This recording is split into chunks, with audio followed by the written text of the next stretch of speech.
Welcome to Talking in Stations. I am Matterall here. It is the 27th of April, I believe.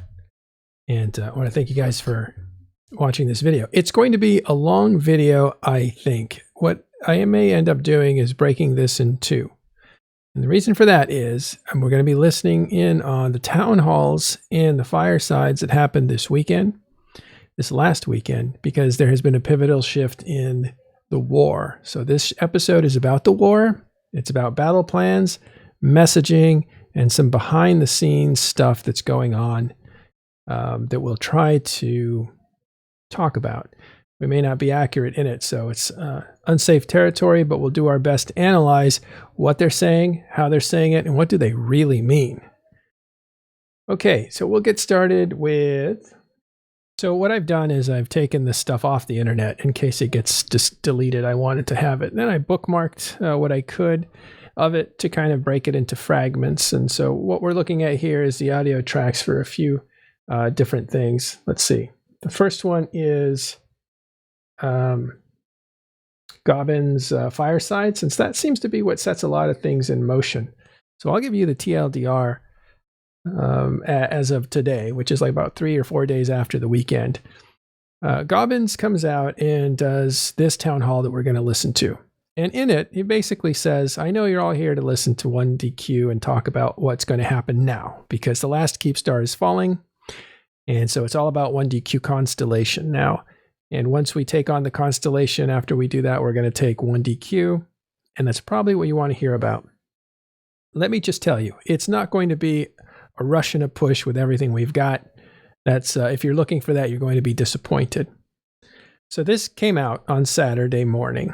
It was listened to by people in the Imperium before the meta show. So we'll look at the meta show too. Normally we don't, but since it's kind of part of the rhetoric, we're going to put it in there. And the meta show basically talked about how Gobbins was basically chicken, and there's a lot of like toxic masculinity on that show, unfortunately, but they're basically calling them cowards. And so there's a lot of heated rhetoric in that sense, but they also give some clues onto other things. And then I think Dunk Dinkle has his Braves, not a SOTA, not a State of the Alliance. And he goes on to talk about some things going on with his group, Brave, and also talks a little bit about the war. So we'll look at that too, since that plays into this. And that was also on Saturday. So you have those three things happening on Saturday. Actually, I think there was a fourth, and that is the Legacy Coalition had their, or Test Alliance had their town hall as well. Progod Legend did a lot of talking there, and we'll look into that, and that's a different tone. He talks a lot in terms of, oh yeah, we're bringing out our Titans and we're going to massacre our opponents. And so there's a lot of that bravado that comes out from him. So what then happens? So then on Sunday, there is a fireside chat. And that was, as the Mittani, the leader of the Imperium, will say, we moved our fireside from Saturday to Sunday so that he could see what other people said, and then he could respond to it instead of the other way around. I think that's what he says, and we'll see because it's in the audio. And so in that fireside that actually happened Sunday, he is even angrier, it appears. There's actually a comical moment where the first question after he's finished dialoguing is, how could it be that you're angrier today than you were Saturday?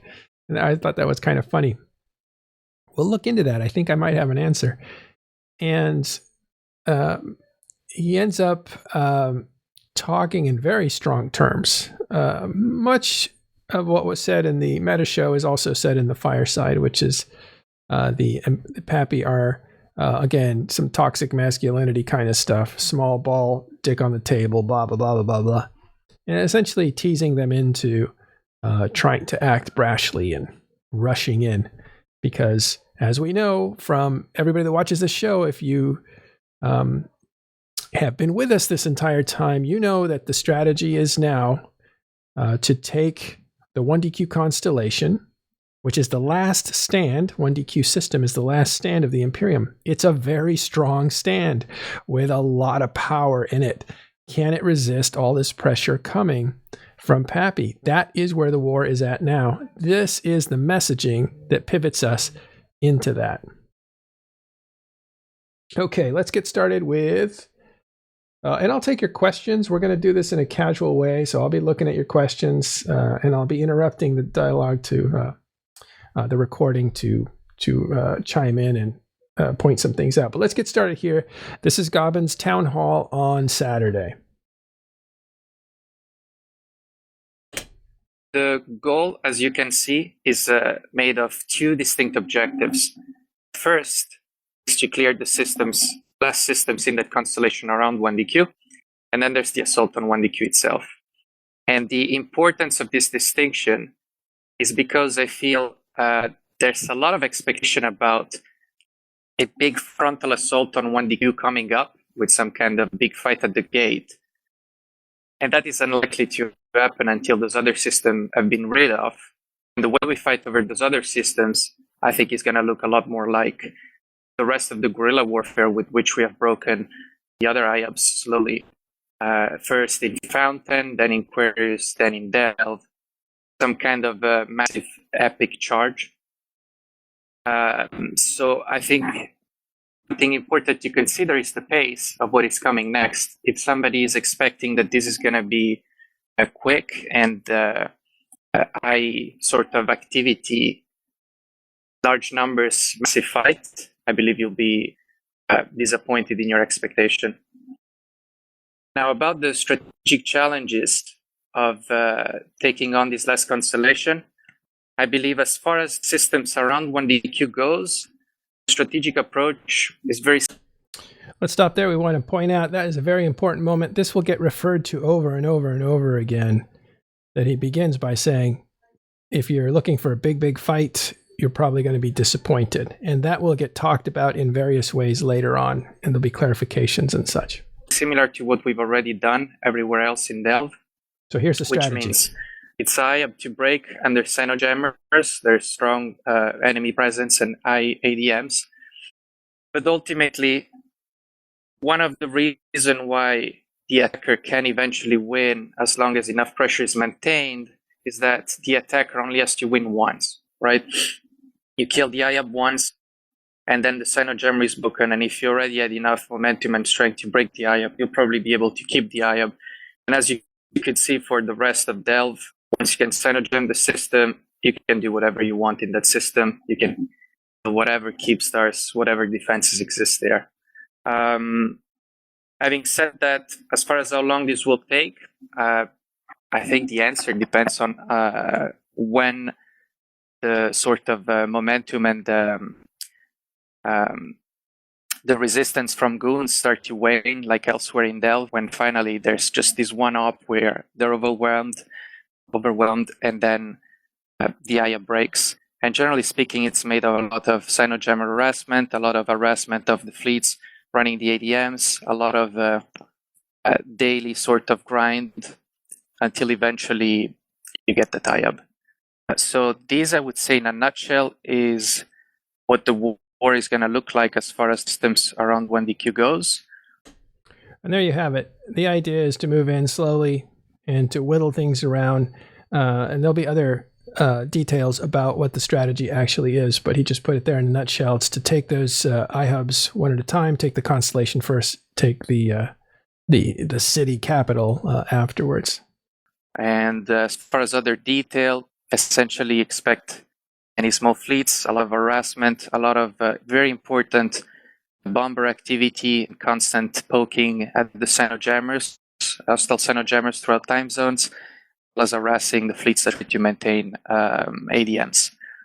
Then there is 1DQ itself. I think by then we'll probably have another town hall and we can go in more detail. I know people to have more information about strategically what really an assault on 1DQ would look like. So to summarize it, the main challenges for 1DQ are one, that is a faction Fortizar next to the IAB.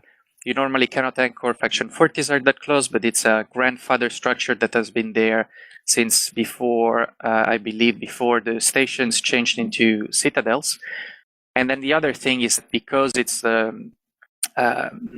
staging system of all of the Imperium, that there's going to be a ton of assets already in 1DQ, a ton of goons already in 1DQ. Don't know how much that part plays into the favor of the defenders. I guess that's something we'll find out. But definitely the IAB is the fact that there's faction fort on the IAB makes a big difference. So when we get to that stage, we'll take a look at that. He's explaining something very important that I'll try to bring that up right now. Let me go to a different window so you could see that. There is a iHub. Just 1 second while I grab that for you. There's an iHub that's actually been placed right near a structure. It's a faction Fortizar that was there before, so it somehow got grandfathered in. You're not supposed to put structures that close to. Here's a view of it. We'll get that opened up. Let me just move that to the right. Yeah, here we go. Sorry, I thought I had that one up, but there you can see what he's talking about. We'll hold that up as we continue to listen. But I just want to point this out for understanding's sake, that station there that is very close to the iHub, which essentially creates all kinds of great defensive opportunities for the Imperium. The iHub is necessary to take 1DQ. If you don't take the iHub, you're going to have a hard time taking the system because of jamming considerations and jump bridges, whatever, all kinds of other considerations. And so to have a structure that close allows you to do a lot of good defensive work around that iHub that you couldn't do.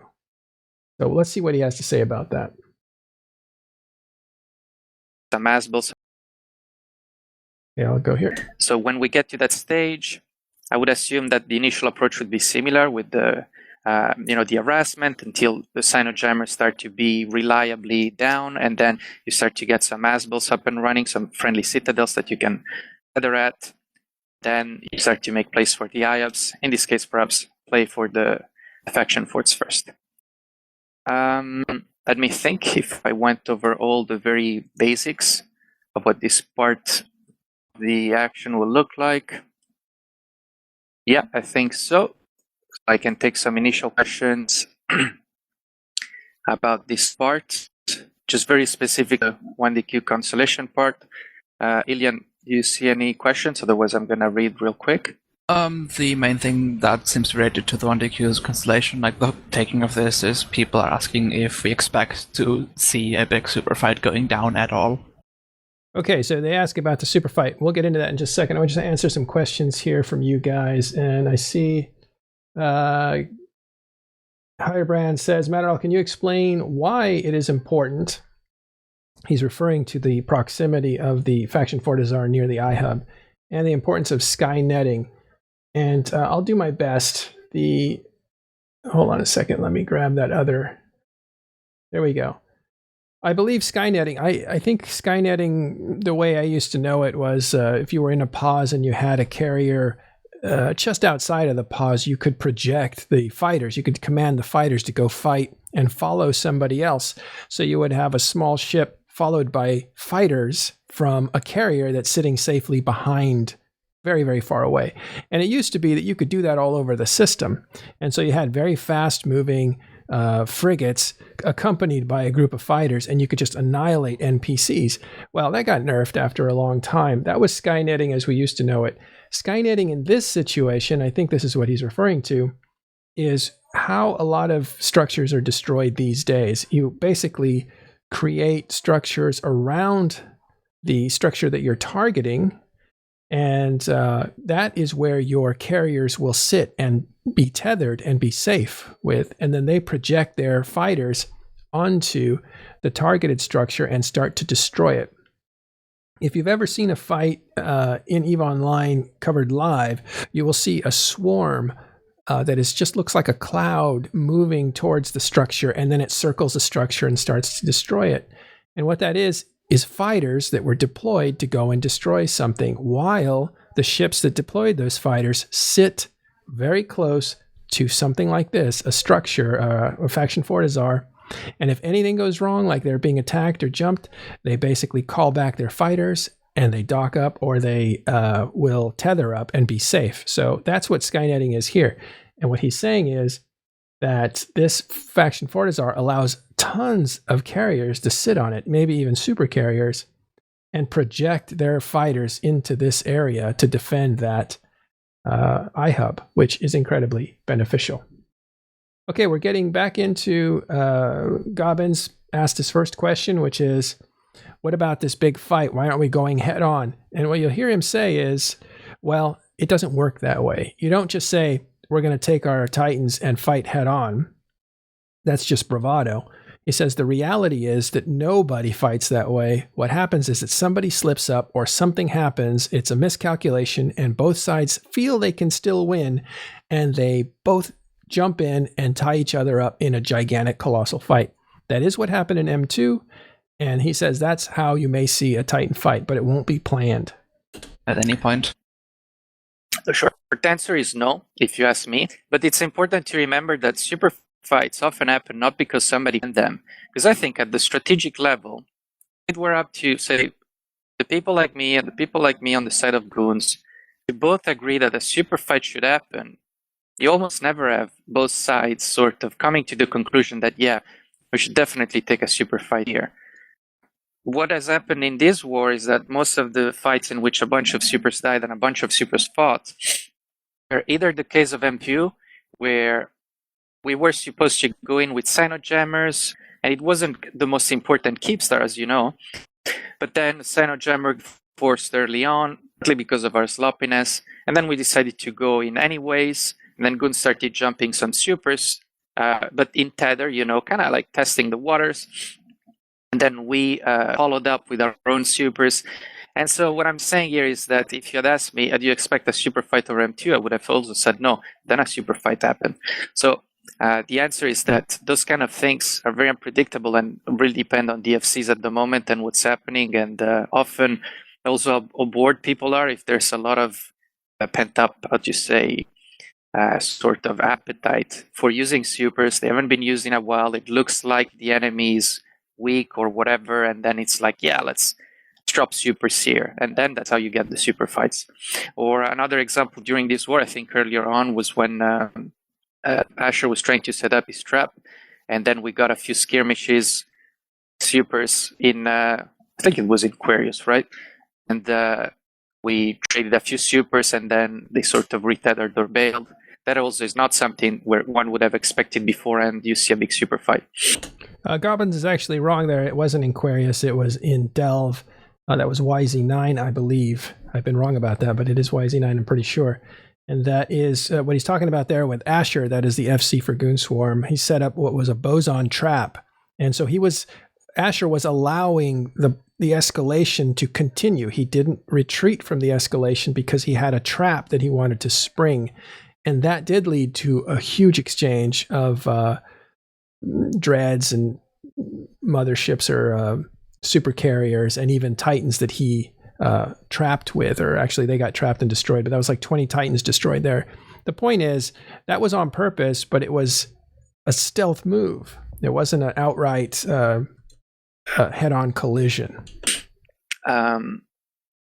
Specifically, if you were to think about the final assault on 1DQ Keepstar type thing, I would doubt that there would be supers being dropped on, especially since we know that the server conditions are not reliable, and that if something goes wrong, you get basically nothing, no compensation or any kind of CCP trying to fix things.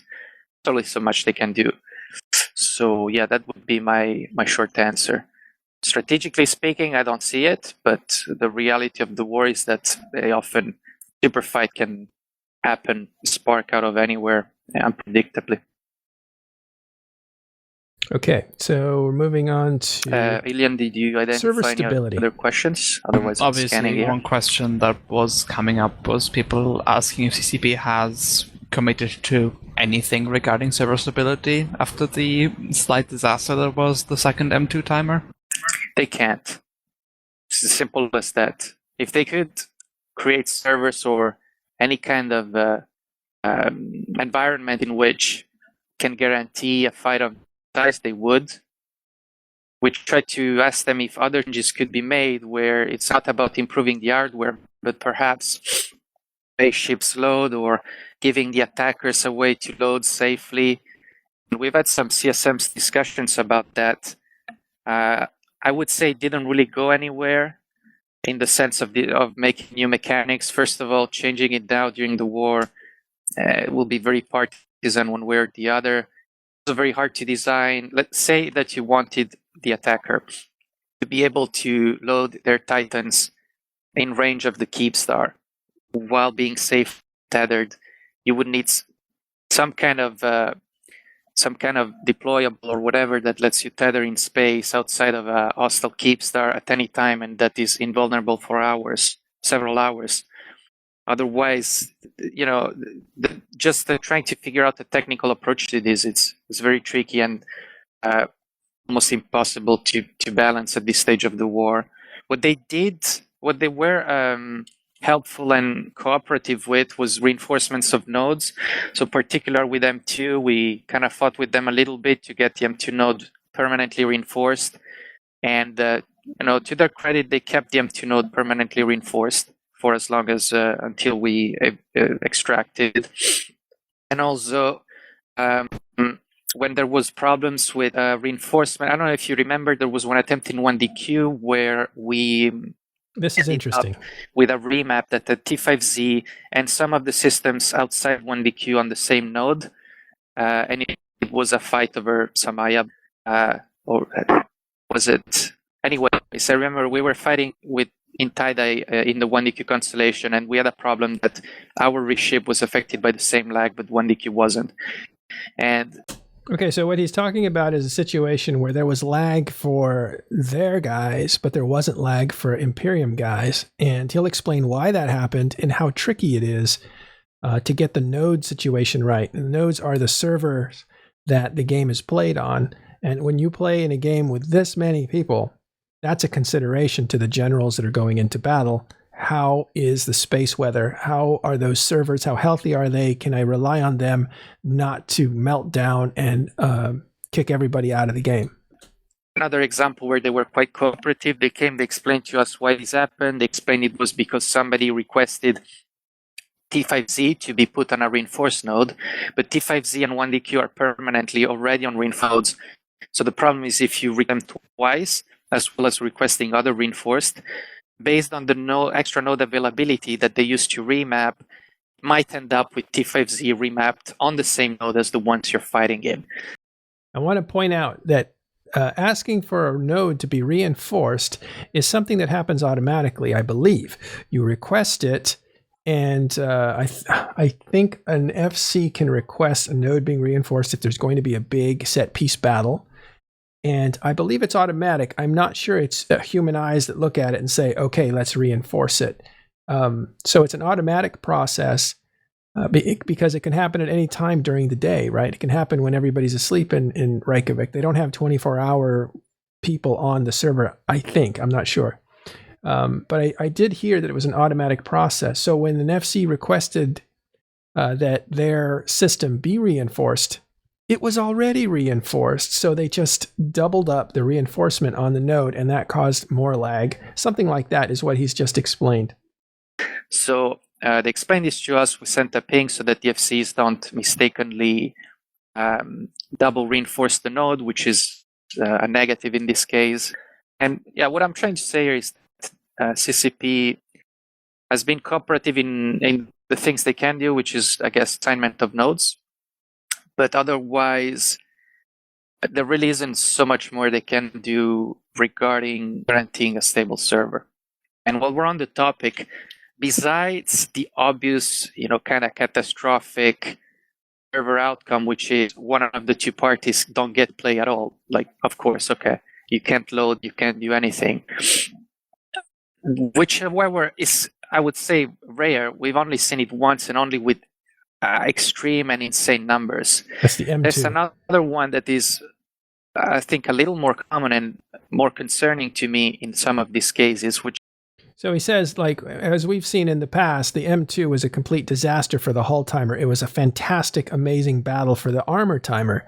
So everybody participated in the armor timer, and it was a great fight, roughly a tie. I think Imperium edged out a little bit with 3 or 4 more Titan kills, but they were on the defensive part, so they could tether, so it was a different rhythm for them. So that was still makes it kind of a tie. So that was the armor timer. But when M2, the hull timer, the final timer happened, there was a big gamble. Pappy moved in, and the whole server couldn't manage the amount of players that were wanting to get into that server. It melted down and created incredible anomalies, but it was a turkey shoot after that. Pappy lost a ton of Titans. They got some of them back, but damage was done, and certainly it was a cautionary tale. But what he goes on to say is, and we've only ever seen that once, but what he goes on to say is there's another situation where server problems can affect the attacker negatively. And here he goes on to explain what happened in Fountain. Which is when the node crashes during a keep start timer, right? Either armor timer or final timer. If you guys remember, we had that in Fountain. And that's a big problem to deal with because if he doesn't do anything about it, for all intents and purposes, you lose the timer. And those keep star grinds, especially when it's subcaps versus keep stars and subcaps and a mix of maybe fighters, they're really long grind. They really take a lot from the people in terms of time and also ISK. It's very demoralizing. Suddenly you have the server crash and your work is reset back to 0 even though you were winning. And I remember when it happened in Found, people were pretty upset. And I think it happened again during another one of these fights over the Citadels where we had a ton of dudes. And that's really hard to predict. It's really not clear. Like sometimes it crashes even though it sounds like there's less people in local and less stuff going on than other fights. Some people say, oh, it's because some smart bomb went off, but there's AoE effects in all of these fights. So very hard to predict and devastating effects. So while on the subject of server performance, that's the other thing we need to be concerned about. He's going to go on and talk about something else, but I just want to reinforce that this happened in Fountain where a keep star was about to be destroyed, but the server crashed, which reset everybody. Now, when a server crashes and it comes back online, the keep star starts repairing in real time while everybody else has to log in and in tie-dye and try to get back to where they were and try to apply damage. So in Fountain, we saw, I think it was a keep star that had like 5 minutes or so on it, or 6 minutes, I forget. But by the time it crashed and came back online, that thing went into repair and was invulnerable and saved. And you almost saw that with Keepstar fights when Imperium was pushing back on the Keepstars that were being planted in NPC Delve. There were a lot of times where the clock would start slipping. And of course, there was always concern that there was always concern that a server crash would allow whoever was defending their structure to walk right into the finish line without any contesting over it. So it's always a risk to do all that work, to be winning a battle, and then to have it slip away because the server crashed. Yeah, and all in all, I think as far as server goes, the lower the numbers go for both sides, and the further we move from that critical level where the server is unplayable. So in that sense, a kind of reopening with the summer, with the vaccine, with everything, plays a little bit in favor of a more manageable server. But that would be my long answer to the state of the server now it's taken into account. Yeah, he's talking about because more people will probably be going out since COVID is being dealt with a bit better, at least in the United States and possibly in Europe, and summer is here, that people may actually not show up so much to fight inside of EVE Online, and that will mean less people fighting, which is easier on the servers. Okay, next he goes into doctrines. I wanted to play this because he starts talking about battleships and how they look, and he's going to talk about industry later, but he's talking a little bit about doctrines. It's kind of interesting here. Then we'll skip over and go back to a report on legacy space and talk a little bit more about server issues. Mainly at this point, it's asking, do we have any specific plans on like doctrines we want to use to take 1DQ? Like, do we plan to introduce a new doctrine for it? Do we plan to make changes to our current stuff? We got a rock doctrine in the works. We've been building rocks. It's nothing to be super excited about. It's just the rocks that everybody else is using. Caldari Battleship. Maybe the more interesting to talk about is some of the ideas on how to keep sourcing the materials needed to pump out a ton of battleships. Battleships are pretty nice now with some of the recent changes. The formation thing helps a lot with moving them around without being as vulnerable to AoE. And the new what's it called? The new Spectrum Breaker rework, where you have sort of a small ADC against large guns, dreads, and carriers, because your SIG becomes really tiny. That's also nice to have as an extra for battleships. So I don't have anything to announce specifically yet, and I don't know when we'll start using them, because I think in the beginning, the fighting over the systems around when they see much battleship use, that's up to the FCs. I expect a lot of the small stuff and a lot of munins still. I guess on the subject of doctrines, I'm also looking forward to using the Edencom frigates more. It wasn't clear in the end that they are in a real fight. When we started using them, guns were already sort of on the back foot. So when we formed them big. What he's talking about, I think, are the Skybreakers or the frigates from Edencom. They're just these electrical little lightning bugs, I guess. And when you get enough of them involved and you send out an FC, the FC becomes the conductor. So everybody aims at the FC. They blast it with this electrical blast, and anything around that FC will catch a residual lightning strike, essentially, and explode. And they were able to use this a couple times, I think, in a battle where in the northern part of Delve, it's called Helm's Deep. When they broke through that day, they tried these Edencom frigates with some success, because it eviscerated, I believe, a big fleet of interceptors and a small fleet of interceptors too. So what he's saying here is we don't know if that's effective, because the Imperium at the time was already kind of on the back foot. So we don't really know if this is a good doctrine that is effective, but it was a heck of an interesting doctrine to watch. I actually watched it live and tried not to get zapped. We basically didn't get a fight. It worked well for stopping interceptors and stuff like that. Curious if maybe this will be our chance to use them against an actual fleet. Scrolling, I see a few questions, like very specific questions, like whether keep stars on the same grid can defend each other. The answer is no, they're out of range of each other, but the distance which can anchor them. This is interesting. He goes into tether play, which I think is interesting to understand, or it's important to understand what's going to happen next as people fight on the same grid, tethered up on structure. So here we go. This will be interesting. This will be important later. You can Skynet from one citadel to another.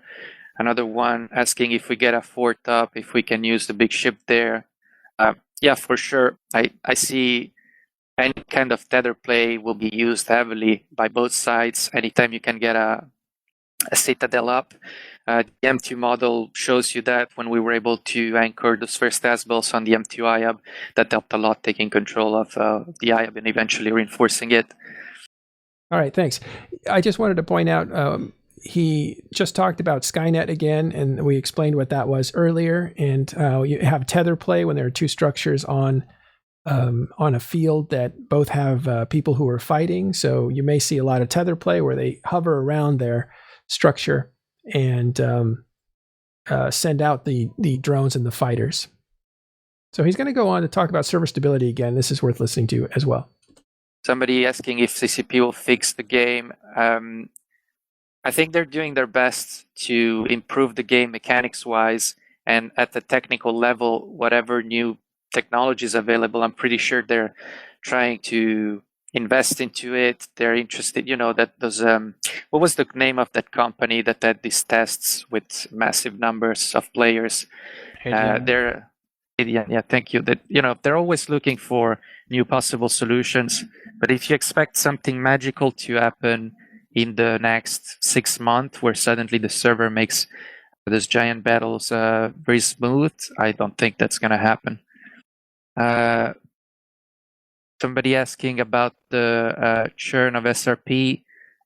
Mostly that's I can talk to Calber about it. That's about the manual. That's about the manual sending out of the ISK.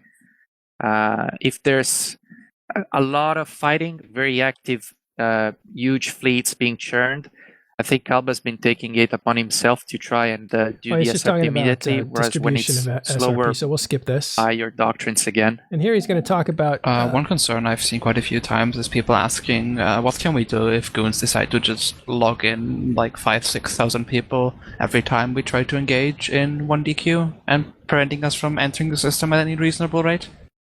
If that is an issue at all. Yeah, that's fine. That's the whole. Let me see how to best answer this. Basically, the answer is we only have to win once. If there's an impossibility to get into system, then we'll get into system the next time.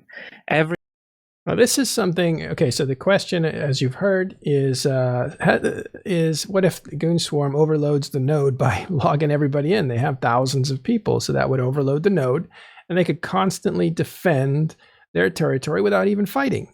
I call it too big to fail. Caleb refers to it as the end game because if the Imperium did that, they'd essentially sit on the server and not allow it to play.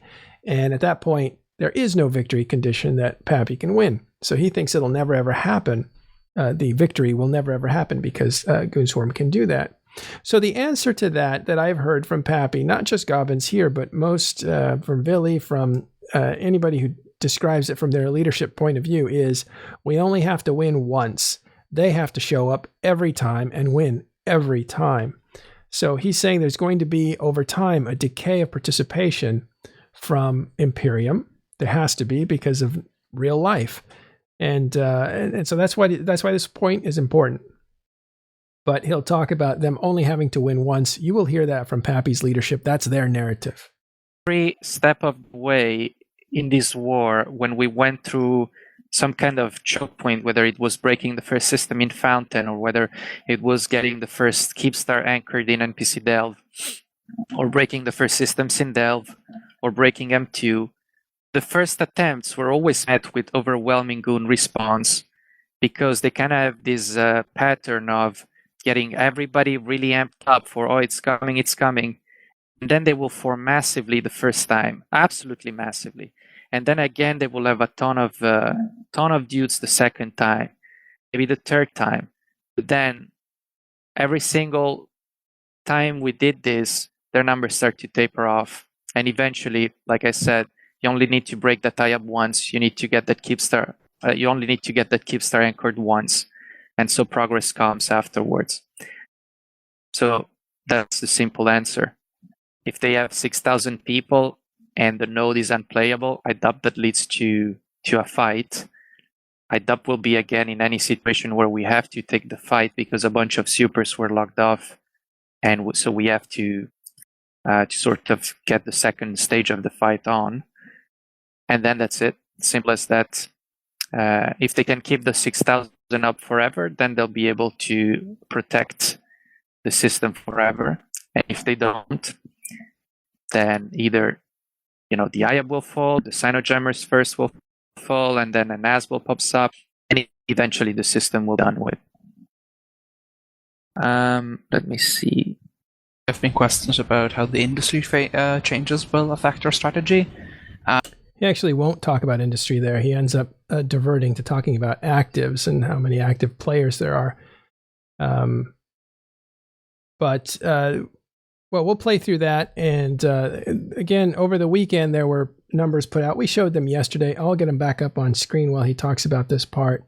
And that is people are getting tired and not showing up to fight on both sides. What's that mean? And I think he addresses it here. Yeah, so I have a different section for the industry. So we can go over that. Yes, we can go over that next. As far as goon numbers, so the question is about exactly gauging the numbers from the other side. I think today on Reddit there was two different people that posted a graph of the actives, Z-kill actives, or some other analysis. And it shows that, as expected, everybody's numbers have been going down. I think the gap between PAPI numbers and Goon numbers is larger, according to the graph, than it was before in the terms of their numbers have been going down faster. But truth to be told, those graphs can be a little misleading because we get to use our supers, which means extra characters in those graphs. Well, so it's hard to say. I do expect that anytime there is a massive timer, whether it's, I don't know, here it comes, it's the big fight for 1DQ, etc., and that the I think that a ton of goons will come that otherwise would never be around for fleets. So I think that for the everyday fleets, I expect what we've seen so far, which is the first day, there's a ton of them, and then a little less of them, and then eventually you get only the hardcore guys, and that's when it seems that our numbers really overwhelm them. Yeah, we can move on to the next topic, but let me just scroll the questions real quick. This One is a question was silly whether question you would here. accept the surrender from Mittani himself. I doubt that he's ever gonna do anything like that. I doubt that. Has Goon ever done anything like that, and has Mittani ever done anything like that? I highly doubt it. Somebody just linked a said graph in from Reddit in my PMs. I will post it in the town hall channel. That's a graph I saw yesterday. Yeah. Players. I don't think there's any other questions about this. Somebody asking if CCP guarantees super SRP. That's no. CCP does not. All right, so that's another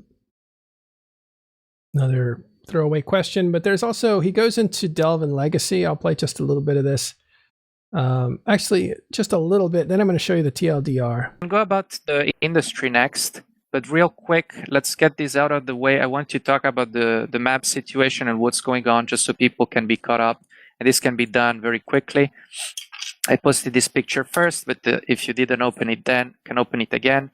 If you're not following very closely what's going on wise, you may have this general notion that, yeah, we're making progress around Delve, but the Imperium is also making progress in Legacy space. So exactly what's the situation? How many regions have been lost by Legacy, and how secure is the area around Delve? All right, so if you open this map, past, like, say, left-hand side of this red line is space that is secured under test legacy control or pub control, however you want to put it. And you can see that we've cleared Fountain. Fountain is mostly a Federation Uprising and some other smaller entities from Legacy, and then a couple neutral entities like Losegnaya. The IABs from the Imperium have been removed from the region. I think there might be one Ranger Regiment IAB left, but basically they're gone. And as far as glassing goes, we removed all structures bigger than an Astra, so no forts left, nothing that can dock an hostile capital. So Fountain is pretty much cleared. You have Querius. Querius has been, so moving down on the map, you see the yellow blob here that says Brave Collective Querius. Brave and some other alliances have installed themselves in Querius. Querius is cleared and well under control for a while now. I asked Dunk what's the situation with their economy and whether they were able to get the industry back and going again in Querius, and especially, for example, if their moons were chunking again and productive, and he confirmed that. So I think Brave is in a pretty good spot now, not only in terms of the health of the alliance, but also getting that production back up and rolling, getting those moons and harvesting back up and rolling. Delve, you're probably more familiar with Delve because we've been fighting in it now for a long time. That the region has been cleared of enemy Keepstars outside 1DQ. There's one left that's in reinforced and is gonna die in a few days. It already happened. Otherwise, I believe there's just the 2 SOT left, which are in final timer, and 11 Fortizars, and that's it as far as large structures in Delve. Everything else is small structures. So that's a lot of recycling that has been done in this region. And I also asked VIly the moon situation, whether for test that they were able to get back into the swing of things and producing, and the moons have been anchored and chunking in Delve, so that should be producing nice goo soon as well. And lastly, if you keep going, down and to the right-hand side of the map. Period Base and Paragon Sol, those are regions that one was already under test control, the other one was flipped from the Imperium to Legacy. Basically, a lot of the renters that were lost by Test and Legacy were moved here, I believe, so that a little bit of passive income can still be generated. And lastly, you have a line in Esoteria. Esoteria was being encroached on, or there was some progress being done by Bastion and some of the alliances from Stain. That progress was stopped at that constellation that's in the northern part of Esoteria, and the rest of the region seemed to be stable and under control of Army of Mango, which, by the way, have also been starting pushing back out to remove hostiles from the rest of Esoteria. This is the TLDR, basically, of this part of the map. So essentially, Fountain's done, Delve's Aquarius done, Delve is basically done as far as getting settled, that is, and removing structures. And then this is sort of the new battle lines. And then if you go further in the map, if you scroll to the right-hand side, so the sort of southeast area, XIX still has their territories. Mango has part of as Omist, and I think part of Fatabolis. And then there's a bunch of territories that have now either being fought over or belong to kind of Imperium affiliated like Red Alliance or like Dracarys or in the area of Catch. I think Tenerife is also Fatabolis. So I expect some fighting to be happening there. Maybe some good timers to get content out of. Yeah, that's essentially the situation with the map. I think that's pretty straightforward, but I wanted everybody to be caught up on what's going on and what's really happening. Because you see a lot of propaganda about the burning of legacy space, but it seems that kind of reached a standstill or a stone wall. And also, interestingly, they haven't been unable to get any Keepstar past the armor timer, basically. So even though we were busy and we had to babysit all the Cynojammers, they weren't able to kill Keepstars in the previous space from Legacy. So if they weren't able to do it then, I really doubt they're gonna be able to do it now, which has a few implications. One, that, well, first of all, by their own claim of whether they really glassed the region or not, they really did a lot of damage. If you can't kill the Keepstars and force people's assets out, that's not a good look. Second, our Keepstar chain, it means it's still intact, basically, to move around those areas. And lastly, I'd like to stop there for a second. You're listening to Gobbins. He's a leader of Horde. This is a town hall he had on Saturday where he was updating on the transition in the war going into 1DQ area. He's also now referring to legacy space and some of the progress that was made by the Imperium and other third-party groups there, and how that is essentially stopped. And he's referring to what that situation is there. He refers to something about the Keepstar chain intact. Let me back that up. I want to bring that up now. Let's see.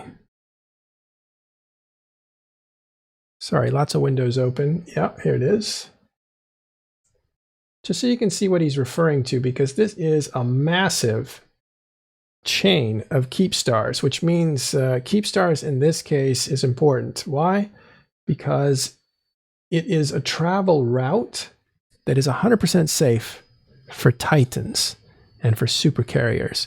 And so when you have this kind of a network that is uninterrupted, you can essentially go from all over legacy space all the way over to Delve. They are connected now. They weren't before. And this means that they have essentially a railroad on which to move tanks back and forth. And the only thing that will slow you down is the jump fatigue, which is now a lot more manageable than it used to be when jump fatigue first came out. That is a huge advantage to controlling an area. Because again, this is not jump bridges, this is Keepstars. And that's totally different. So this is what he's referring to when he says this next part. Intact, basically, to move around those areas. Let's try that again. Force people's assets out, that's not a good look. Second, our Keepstar chain, it means it's still intact, basically, move around those areas. And lastly, the fact that to get in, move in other people and get settled in a region while their SUS still keeps their SUP is very easy. All right, so we'll stop there for a second. I want to move over to, they talk a little bit about Darkseid and what's going on there. Darkseid's harassing them in their home territory, but I didn't find that to be as pertinent as this other stuff. If you guys want to, of course, we'll give you the link to this and you guys can listen to that part. We're only going to skip about 10 minutes here, and I want to get to talking about the allies and are they in this to win this along with the other PAPI groups, and we'll hear what his response is to that. I'll keep this map up just so you guys can appreciate the scale of that a little more. It kind of blew me away when I saw it. But here's Gobbins, the leader of Horde, on allies in PAPI. I have seen quite a few questions asking about our allies. Do we feel everybody's doing their part? Is everybody holding up okay? Yeah, that was the main thing I wanted to address with the map, to show, because there's a lot of propaganda out there that test basically settled in new territories, and there's a lot of territories, and they're pretty, I mean, if you live in Delve, you see it yourself, and the areas around it. Besides that, I think even retaking some of that space that now contested seemed to be easy now, except I don't really think there's anybody that would live there. So I think that's the main problem. Let's say that we retook Catch, who would be holding Cat, who would live there? So I don't think it's really necessary, but also I think if it were flipped again, it would be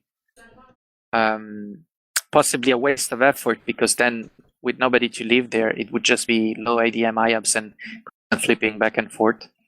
But as far as I can see from my perspective, the allies seem to be doing well. Besides Legacy and Test, FRT seems to be doing really well. And who else?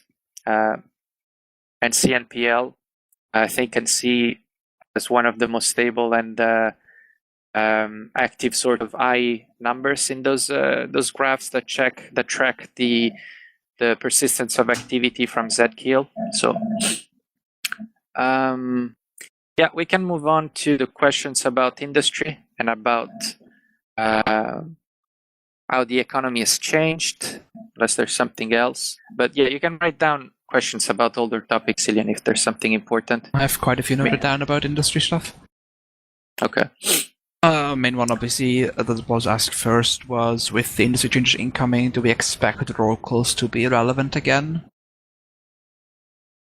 Okay, so now we're going into industry changes. One second.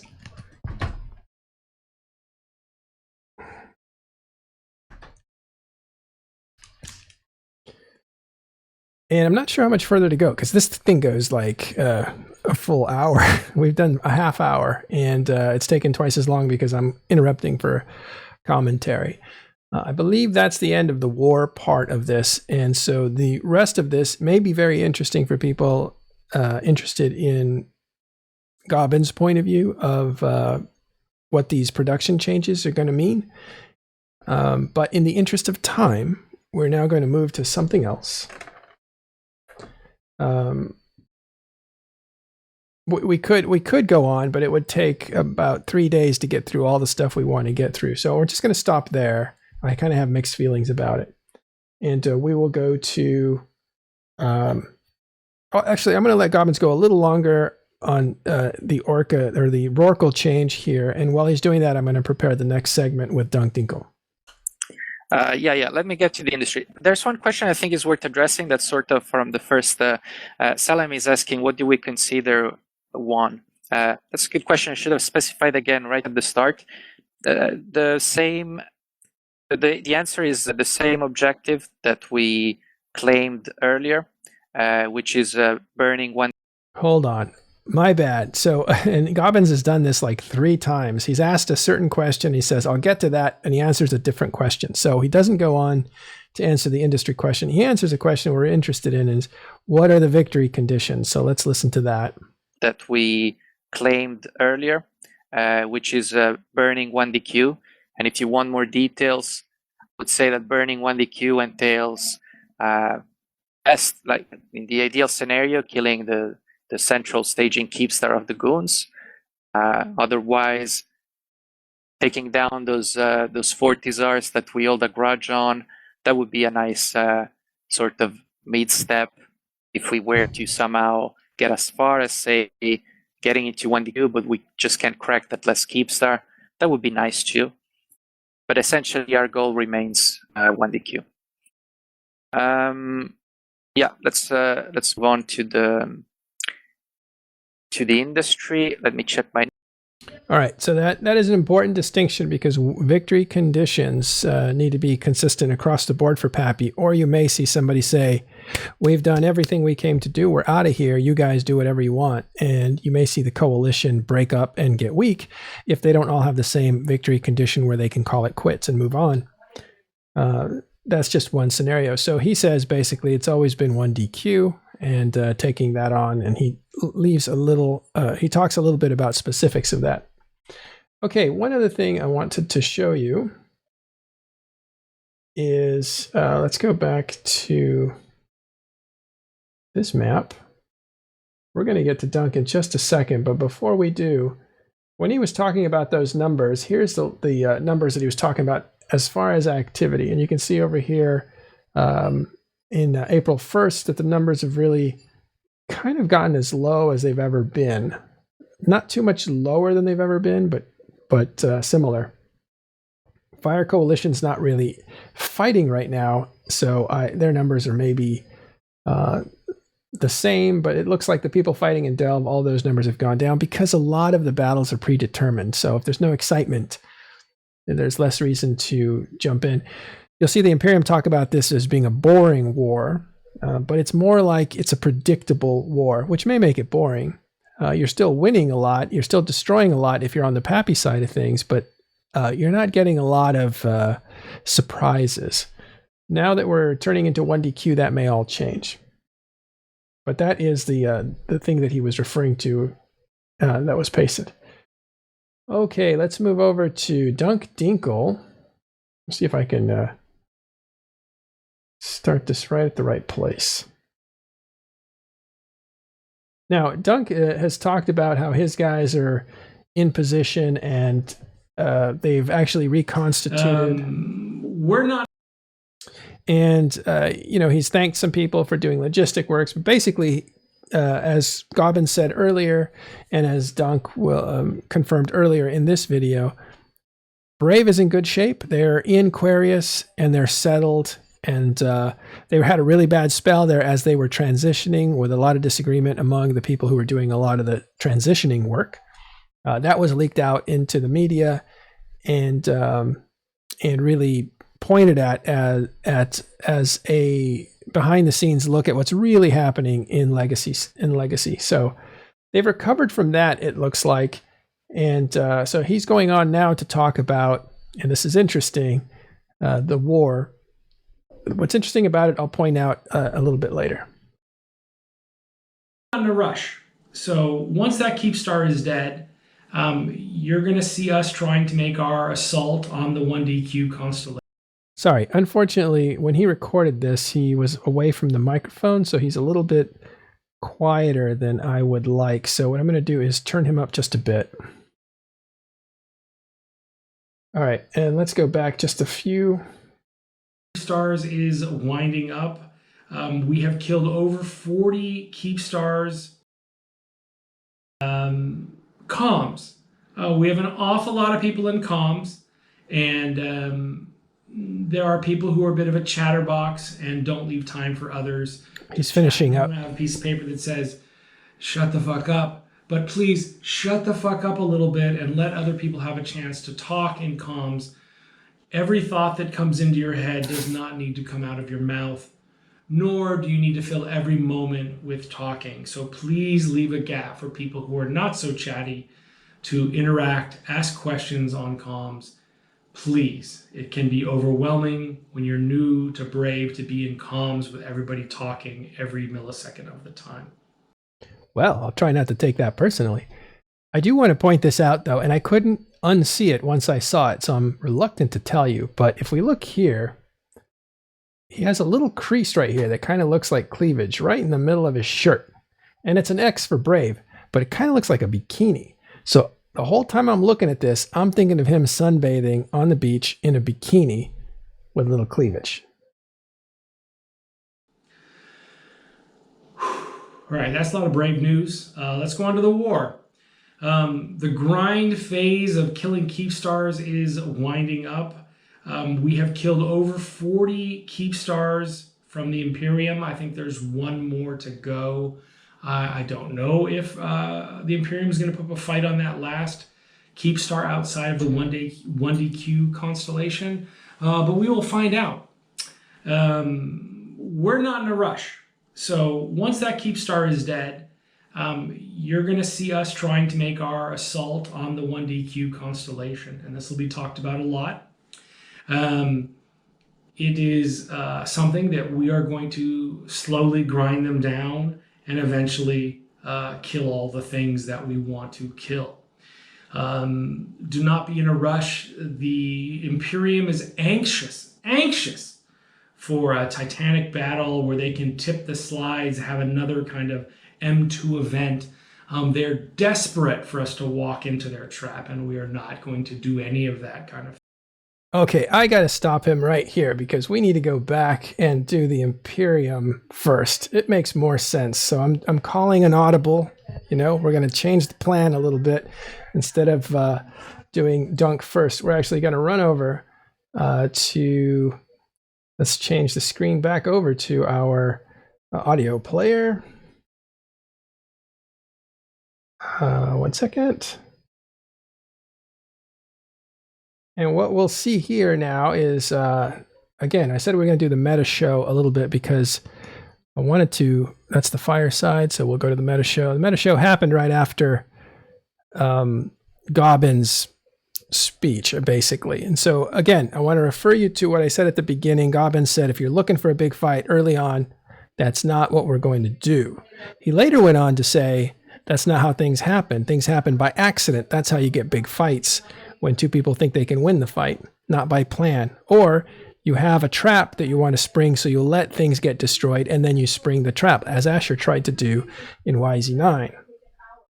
So let's go to the first part here, which is, there's a lot of bits inside this meta show, and again, it's hard to listen to the whole thing. Again, I found it hard to listen to. I actually was exhausted when I was done, because it's got some information, but the information is buried in a lot of attitude and messaging that I was not really comfortable with. So let's go to, but there are some neat things here that we need to get. So let's get this first one. The cost of Titans going up leads to a rant later on. Here we go. How do we get there?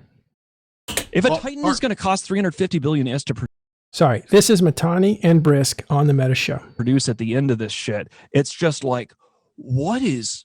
I'm worried between that and and you know, from an Imperium perspective, we've got the most Titans. So if they're going to cost 350 billion is to produce, we can just keep the things parked until the war is over. If the bad guys are not going to use Titans to attack our Titans, which I prefer they would, I would like to have Titan fights, right?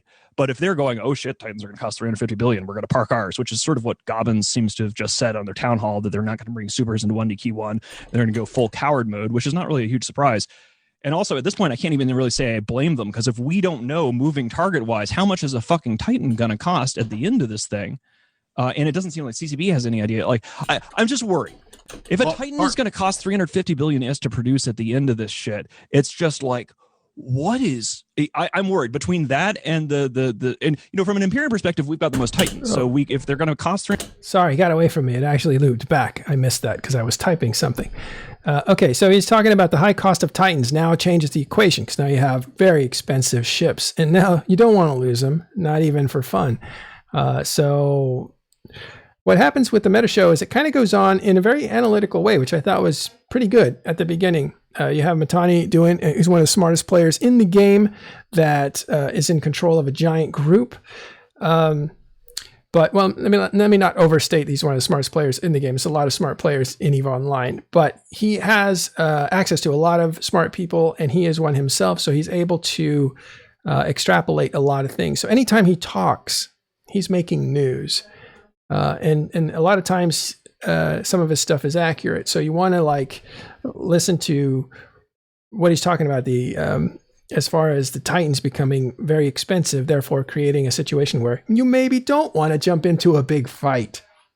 And what's interesting here is he sees the rationale in it, but later he'll try to get past the rationale to trick his opponents into jumping in and fighting. But this doesn't happen until Merkelchen gets in, because they talk about numbers and a lot of mathy things. I think that's the way Merk points it. And then Merkelchen kind of comes in as like, I am tired of all this stuff that you're talking about. I want to talk about what Gobbins said. And this is where you'll see the tone of the show shift. And then you get into the messaging part, which is these guys are chicken, basically. Are you angry, Mark? You have an angry scowl on your face. You look mad. Are you kids almost done with your fucking math homework? Can we go outside soon, for fuck's sake? I can't take too much more of this shit. Nam, I never pictured you as a fucking Sun Tzu guy, but that databases don't speak English bullshit clearly was in The Art of War. Look, you've just spent 30 minutes talking about what hasn't happened. That's unfucking believable. Is this really what we've been reduced to today? Like, we're at the end of a war that's been going on, a war of erasure for over a year now, and we were just told, no bullshit, straight face, looking in your eyes during a town hall, if you're expecting a big fight, you're going to be disappointed. Is that how this whole fucking thing ends? Are you kidding me? What was the goddamn point of this bullshit if what you wanted to do was prove to the Imperium that the entire game could gang up on them for a fucking year? We kind of knew that already. And they would bend and never break. You've officially set us up for the next 15 years of success, because we know all we got to do is stick our head under the ground for a minute, ride this bullshit out, and we're going to just march along and continue. That is it. I'm just stunned. I'm sorry. I listened to that. It ruined my fucking day. I started thinking anyway, go ahead. I'm sorry. No. I don't want to interrupt that with my cackle, but it's true. We're never going to stop you when you're ranting. Gobbins thing. Yeah, it was. I didn't listen to it. I had people listen to it for me, and I read their reports, and it was just like, they got also like So he trails off there, and I don't know what he says, but basically he's now, I think, taking a cue from Merkelchen, and you'll see it ramp up, the rhetoric ramp up about, hey, these guys are chicken. Innominate says something here. It's very interesting. He does a little appraisal of the situation, which is unflattering to him, but he turns it around, I think, trying to make a point with it. Let's see what he says. Before the show, I was like, we're looking at this and it's like, should this even be our top story? So I'm going to just sort of slide through this so everybody can suffer and be bored. If you're expecting a massive fight, then I think you will be disappointed, unquote. We'll have another town hall. That's so inspiring. That's the that quote. was in Sun Tzu too. How do you start a town hall on that kind of a downer? Like, guys, the thing that you've been waiting for, this big giant fight to take out 1DQ, yeah, it's not going to happen. The embarrassing thing about this war is that for all of the success that Pappy has had, and like this war, this has been an unmitigated success for them. And it has been bad for us, and this is objective truth. But somehow they've managed to create a situation where if they can't take our last system, they still wind up looking like bitches. Like, how badly do you have to screw up your own narrative to get in that kind of a position? I mean, that is. At this point, they're just riffing on that. If you can, Araya, pass me the cultural difference between Pappy and Imperium, I'm happy to jump to that timestamp. I don't have that. I was looking for references about Gobbins and how they were essentially attacking Gobbins for being the coward. And this is where I think the Mittani talks about how he's not going to give Pappy what they want, which is interesting because he is laying out, he understands what they want. They want an admission of defeat. And Mittani is promising never to give them that. I know that the puppies are fussed, right? I know that it's going well. And the more that they talk about how they hate me, or how awful of a human being I am, or how they really want to get rid of the Mittani and then it'll be okay. That is profoundly motivating. That is one of the things that really inspires me to get up in the morning and make sure that everything that they know and love is taken away from them in the video game of EVE Online. And if what they really want is acknowledgement or some kind of validation from us, that just inspires me to make sure that they never, ever get it. So, for example, if you are looking at all of this and you're going, gosh, I'm sick of hearing about the casino war, then I just talk about it more. It's the same kind of thing. And that's what we're seeing here is these guys are just like, fuck, they just don't get it. But anyway, it's annoying. I'm glad that they are angry and unsatisfied. I'm glad that they hate being called a bunch of blue donut serenity loving cowards. I'm glad about all of that because I know that they have they'll never be able to get what they really want from us, which is an acknowledgement or validation of anything that they have attempted to do in this last year. And when it comes down to it, the fundamental thing is their whole strategy this entire war has been numbers. It's all been numbers. Everything's about numbers. We're going to bring bigger numbers. We're going to have more people. That's how we're going to beat it. If you're expecting a massive fight, then I think you will be disappointed. But they're finally getting down to the final stage of the war where this is the make or break time because this is like baseball. You're winning till you're not. Weak. And the one time that they can't use numbers is now. And the result is we're hearing nothing. We're not seeing anything. This entire Horde town hall, the tone, the tenor of everything that I saw coming out of this is they have no idea how they're going to break 1DQ. They're talking about harassment campaigns and dropping Asbel. Have they seen? I mean, it makes me think Gobbins has never been in 1DQ. Have you not seen that grid? Do you not know what you're going to have to do when you get there? All right, well, let's stop there. That is a definite answer to what they heard on the town hall, which is what you heard earlier today. And this is where they get a little, actually, I'll come back, Rhea, to that because I have to switch up the video.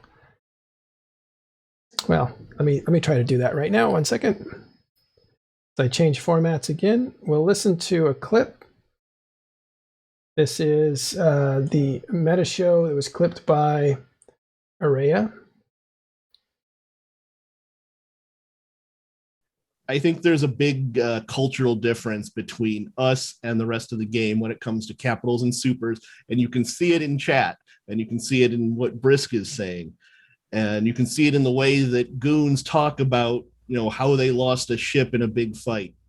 The reason that goons buy super capitals is so they can die gloriously in combat. Well, most of the rest of the game, the reason they buy super capitals is because it gives them social standing within their group. I think. Okay, so I'll bring you back now to. Oops. I don't know what to make of that. I think that is. I don't know if that's true. Let's take them at their word that it's fun for them to lose big ships, but I don't know where that puts you in this game, except maybe you don't take it so seriously, which we kind of know they do because they're good at it. They've been playing it a long time. Here is where it gets a little bit toxic with or maybe a lot, with egging on their competition, which would be Gobbins. I think most of this is aimed at Gobbins, which is interesting because when I show you Dunk later, there'll be a switch, and we'll talk about that. I mean, you spend almost a year doing this, and when it comes time to fuck or walk, you say that just to warn everybody in advance that they're going to go with the littlest dick bitch, low-risk way of trying to end the longest war in the history of EVE. It is perfectly on brand for a bunch of little dick bitches, right? That's the thing. I think it fits. It's consistent. For almost a year, they have been consistently eager to be little dick bitches, and every time they actually get in a real fight, we cut that thing off. Mark, do you think this is the way the war is going to end? Is with this whimper? I think is he saying castration? Is that what he's talking about? I wasn't sure about that. What kind of a whimper? Who can forget? All right, so we'll go to a little bit more of the with the numbers teasing. You had. I'm really not gonna fluff you too much on that one because I think fluff is fluffers. I don't know if you guys know what that stuff is. So again, this is kind of toxic masculinity. I don't know if you guys care about that. I do. I think it's pretty tacky, but that's just my opinion about it. We're looking for information, and I think there's some here. It's impressive, but it's not that impressive when you get the entire game to form a union of the kids who called the cops on fucking cool high school parties, right? Like you heard that the cheerleader that you were after was coming to our party, and you knew you better not show your fucking face at that party. It's not safe for you. What do? You call the cops, right? Because if you can't go, nobody can. That's the situation that we're in. I want to give these guys an out, right? You want to just say, boy, let's all pretend you didn't say the litany of stupid shit along the way that you did about, we're going to exterminate goons and all that stuff. We'll let it fly, right? We can let it all come to pass. So how do you get out of this? At what point? I mean, are they just going to flop into 1DQ a couple times all flaccid and just like, well, we got to give it a go, right? We said we'd go after him. We might as well do it. There's nothing else going on. What? That's it? That's how this is all going to end, is with a whimper and a couple of half-ass attempts at the most fortified system in EVE Online? Our people have just taken the last... Well, that was interesting. That was a super hard crash. Okay. So I'm going to get everything back up. We're going to start again in about 3 minutes, and we'll continue where we were. I guess my computer got overheated or angry at me, so it decided to completely lock up, and that took me all the way down to restart. So here we are again.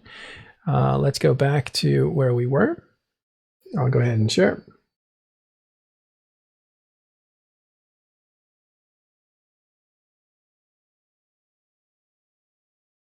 There we are.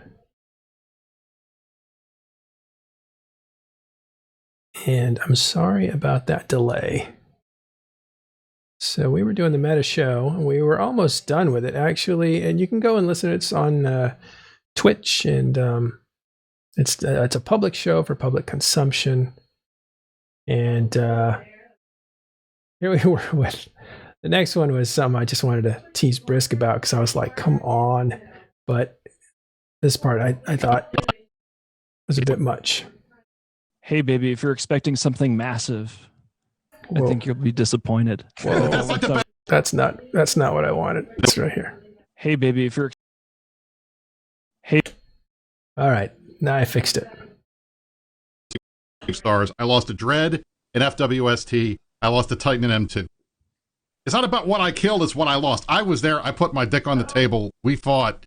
I lost stuff. And we're still out here. We're still going. And that I think is pretty considerable. And I think one of the things the Bads did not take into account is they honestly thought that, as has happened in every major war before, one solid shove of these big groups will show they're really just this rotted out core, and it's a fake statue, and it just... Okay, so I just wanted to point that out. I think what Brisk is talking about there is the culture of we risk our big ships. And so there's more examples of that. Here's the last part, which is I'll probably not sleep well at night hearing this over and over again in my head, but here it is. Hey, baby, if you're expecting something massive, I think you'll be disappointed. That's like the best pickup line in the bar ever. Would you say that? Hey, baby, if you're expecting a massive fight, I bet you'll be disappointed. That's a fucking winning line. Holy fuck, what a bunch of bitches. Are you kidding me? Are you fucking kidding me? He just said this. There was recordings. He said this. He chose to say these things in we public. Gotta get this, I didn't have time to get the sound clips up for the show. Maybe we'll have them for next week. I mean, this should... I can't help the irony. He chose to say those things in public. Are you kidding me? And here we are, like addressing some of the rhetoric and how heated it gets and how it's very challenging, right? So we'll finish up here, and then we'll go on to a little bit of a response, which is unusual from Dunk. Should be framed. This is, if anybody asks what Pappy is like, just have them listen to this fucking Gobbins town hall. It does what it says on the tin. It's a feature, not a bug. They're behaving exactly as they want to behave. They are responsible for all of the little dick bitch cowardice shit that they have been doing.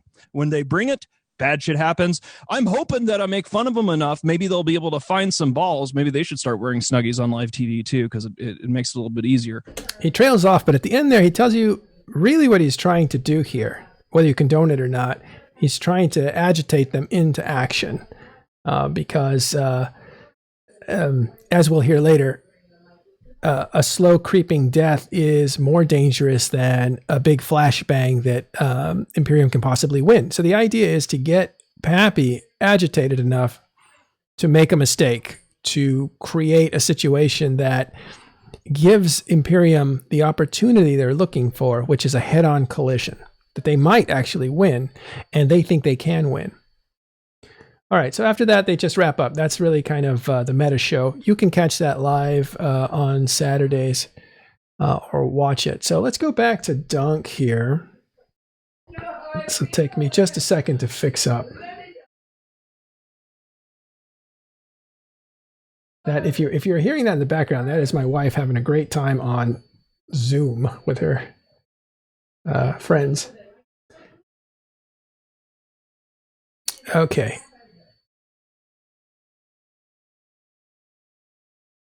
Sorry, everything's a little slow coming back up. We're going back into a view with, let's see if we can get him in here. Dunk Dinkle.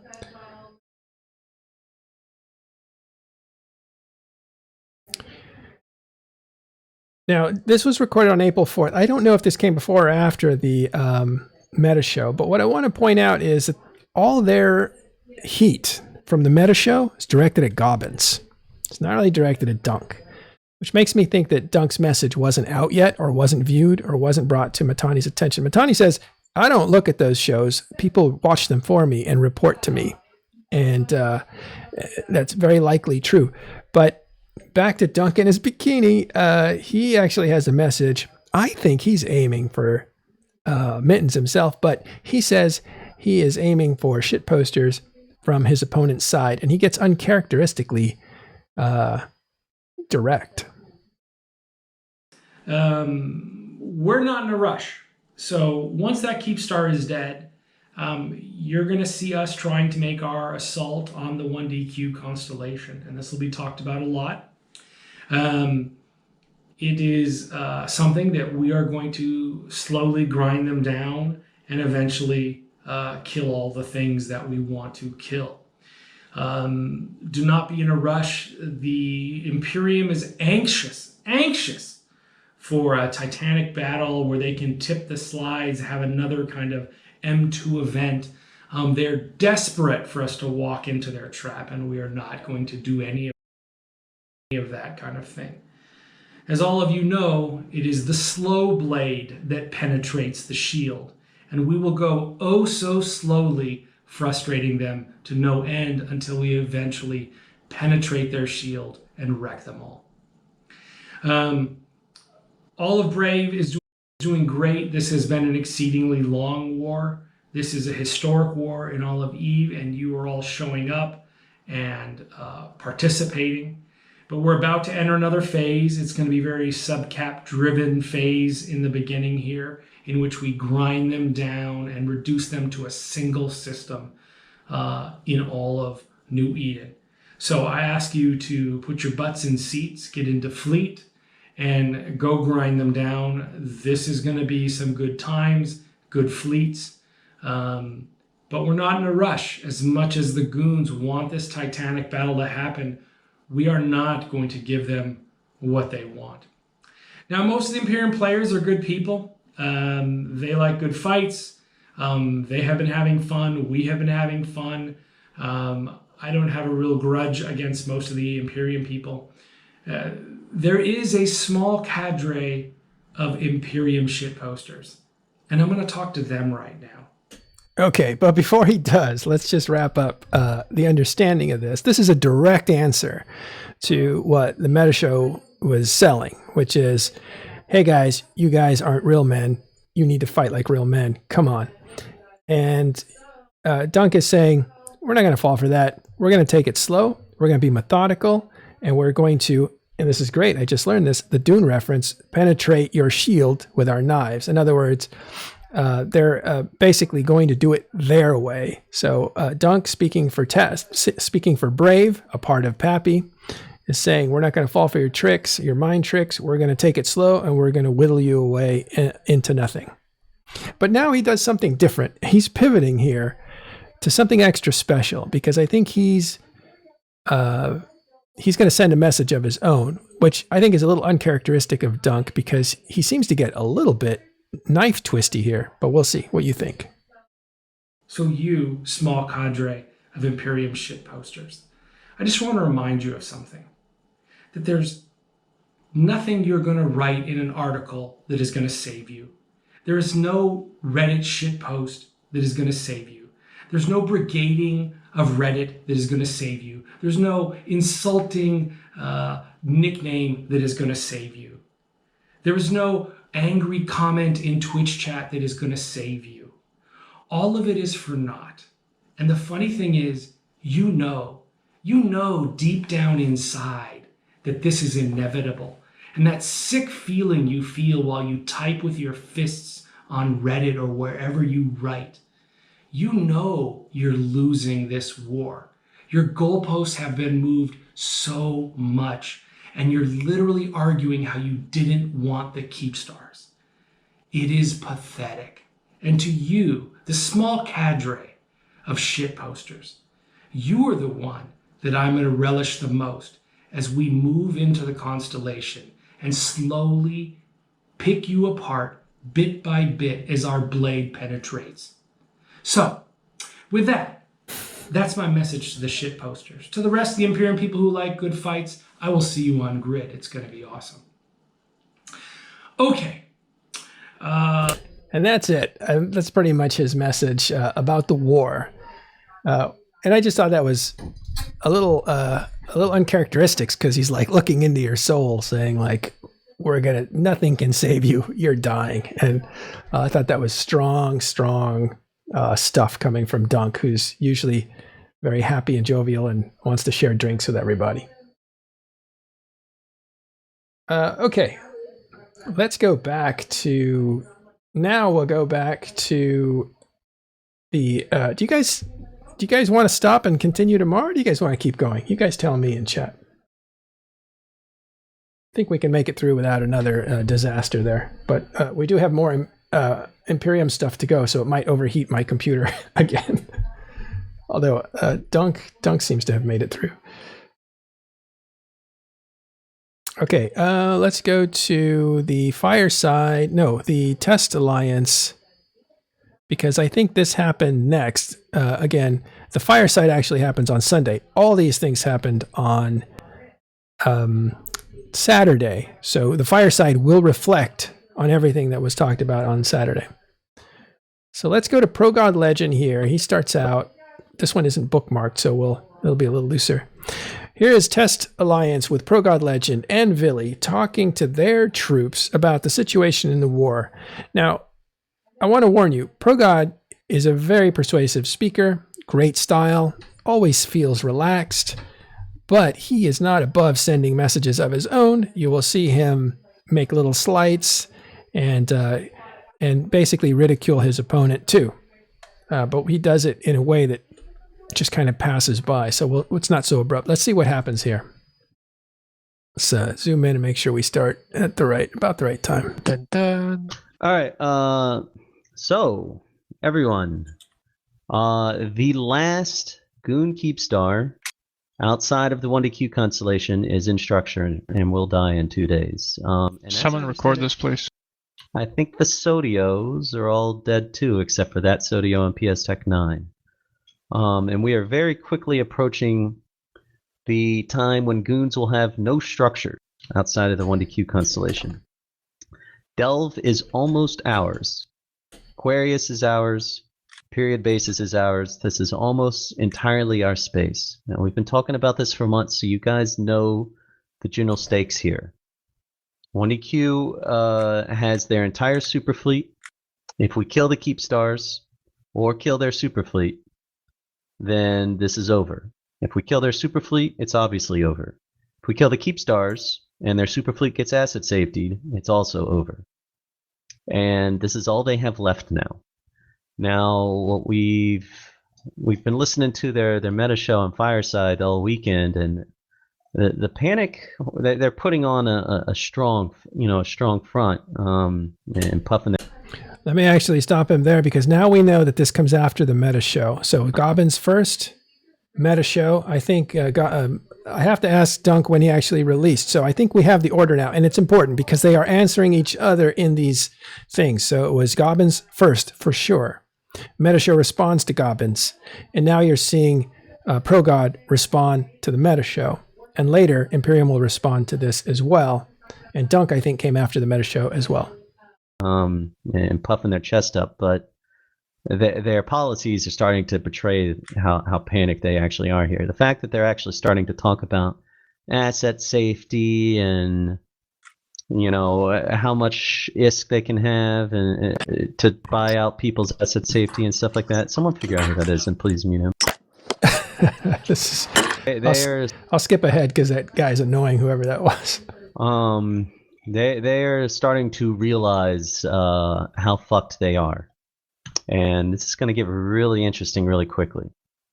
So to put it in a nutshell, final Keepstar dies in 2 days. After that, we will have no reason to be on constant Sinojammer vigilance for defending the Sinojammer Keepstars so we can kill the Keepstars, and that will allow us to change our stance considerably.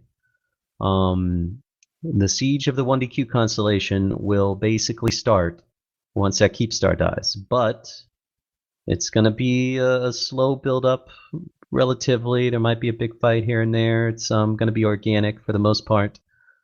We will probably have a coalition-wide, war update or something like that this upcoming weekend to kind of level set and give some doctrine updates and things like that, and to kind of prepare you guys for what is going on. But I'll go ahead and say some things today. We don't know how long the siege is going to last. We have a very solid plan that I am actually very confident in, way more confident than I was back in December or November with some of the plans we were talking about. That's funny because he didn't sound underconfident way back then, but I guess that wasn't shared with the public. But now he's telling you they have a lot of confidence, more than they had before when the war started. That ended up leading to M2 and stuff like that. The situation in this war has gotten pretty straightforward. The discipline and coordination in Pappy is leaps and bounds better than it ever was at any point during this war. Again, he's telling you stuff in the past that was never relayed to the public or able to be dug out. But he's saying that one of two things. Either it was kind of bad back then when this war was going on, or that it's never been better and it was already good back then. I think he means to do the latter. So he's probably saying we're as tight as we've ever been. But at the same time, you think like, well, maybe it wasn't that great back when they were in the middle of this war. And we actually just finished one of the Pappy leadership meeting right before this town hall, and to kind of illustrate just how far we've come and how straightforward the siege is going to be. Myself and VIly and a couple of the other Pappy guys came to the meeting with our plans on how this should go that we were going to discuss, and all the plans were basically the exact same. And we all pretty much agreed on what needed to be done. There were some details we haggled over, and it was very comforting to me that we've all kind of gotten on the same page coordination-wise. We all have the same goals. We all have a general idea of how this needs to be executed, and we're all kind of seeing the same big picture here. So going into the siege, Pappy is as strong as it's ever been. Our Titan fleet is pretty much back to full strength. The only alliance with any SRP left is a Test, and we've SRP'd pretty much everybody. Our cap. Then again, Test took the heaviest losses. I believe they lost like 90 Titans in the M2 debacle. Brave was second with about 25 or 40 Titans, one of those two. Fire maybe had a handful, but NC, PL, all those guys, Fraternity, they lost one, maybe maybe 2. That was the one thing that maybe people didn't understand. M2 really screwed Test more than anybody, and Brave second most. So it was a legacy pain point, much more than it was anybody else.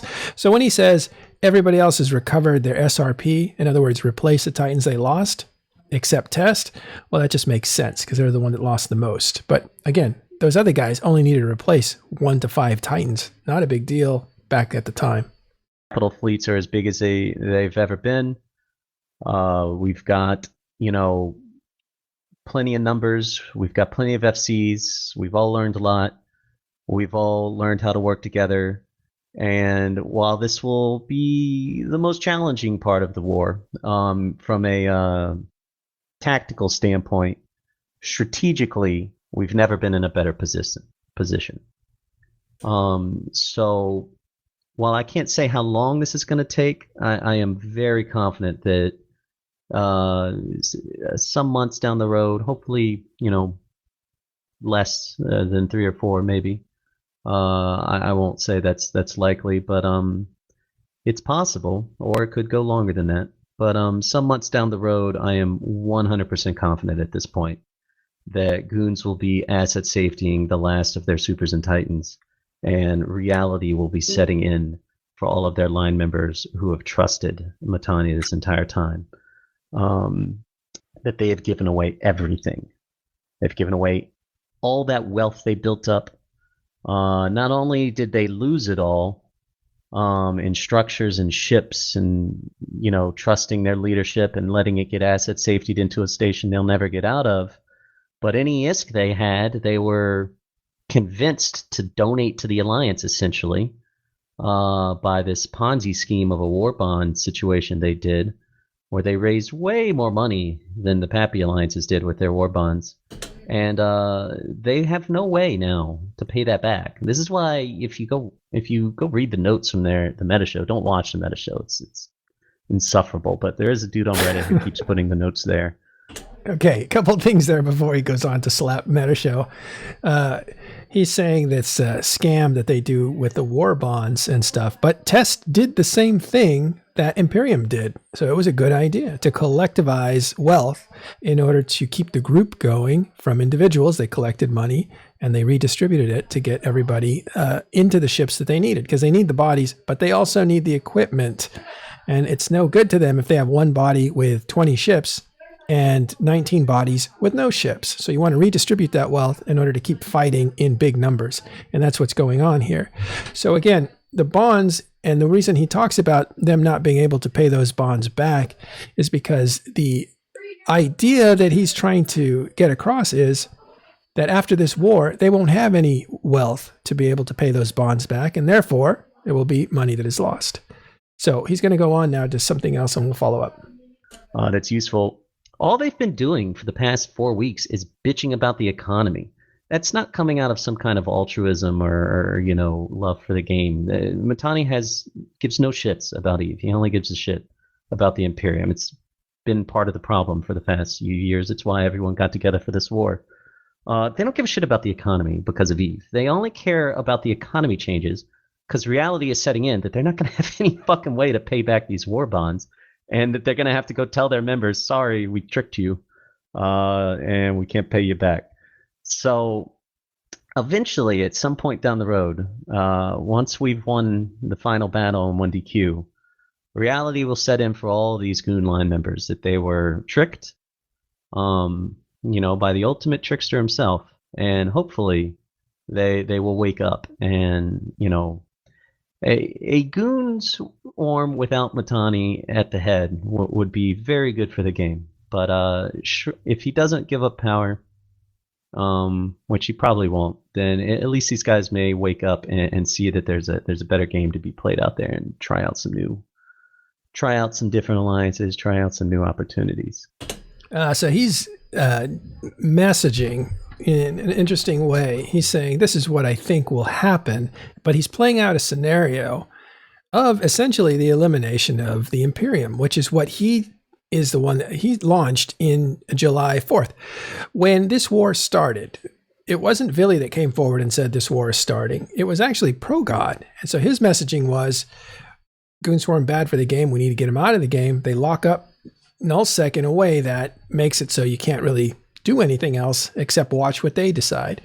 And that's one of the themes of the war for them, was to eliminate, to kick out, to disrupt and declaw, de-influence the Imperium, so that they couldn't be that kind of weight that made everybody else have to wait to see what they were doing. I use 2 different weights there. They're spelled differently, just so you know. So what he's doing is messaging the defeat of them in the game and the destruction of their fortune, which they have half done by destroying, and this is a reality, I don't know if it's half, but it's a lot. They've destroyed a lot of wealth from the Imperium. They will destroy or asset safety, force into asset safety, the remainder of their arsenal, all those Titans and super carriers. And that puts them in a position to not be able to really harness any wealth to pay back the members that gave them on loan, those war bonds. So that creates a situation where players say, I think I'll go try something else. And this is his version of what can happen in the future. But strategically, we're in a very good position to make that happen. I have 100% confidence we will make it happen. Tactically, it's going to be tough, though. So let's talk tactics here. It's going to be a long burn. It's going to be constant harassment. It's going to be 24/7 around the clock. Lots of flash forms. There will be some scheduled ops for sure, as always, but it's going to be lots of flash forms. Pappy Assemble is going to be used often, and we will be introducing 1 or 2 new fleet comps here, as well as making some minor changes to our current fleet comps. But Pappy Assemble fleets will need to be formed quickly.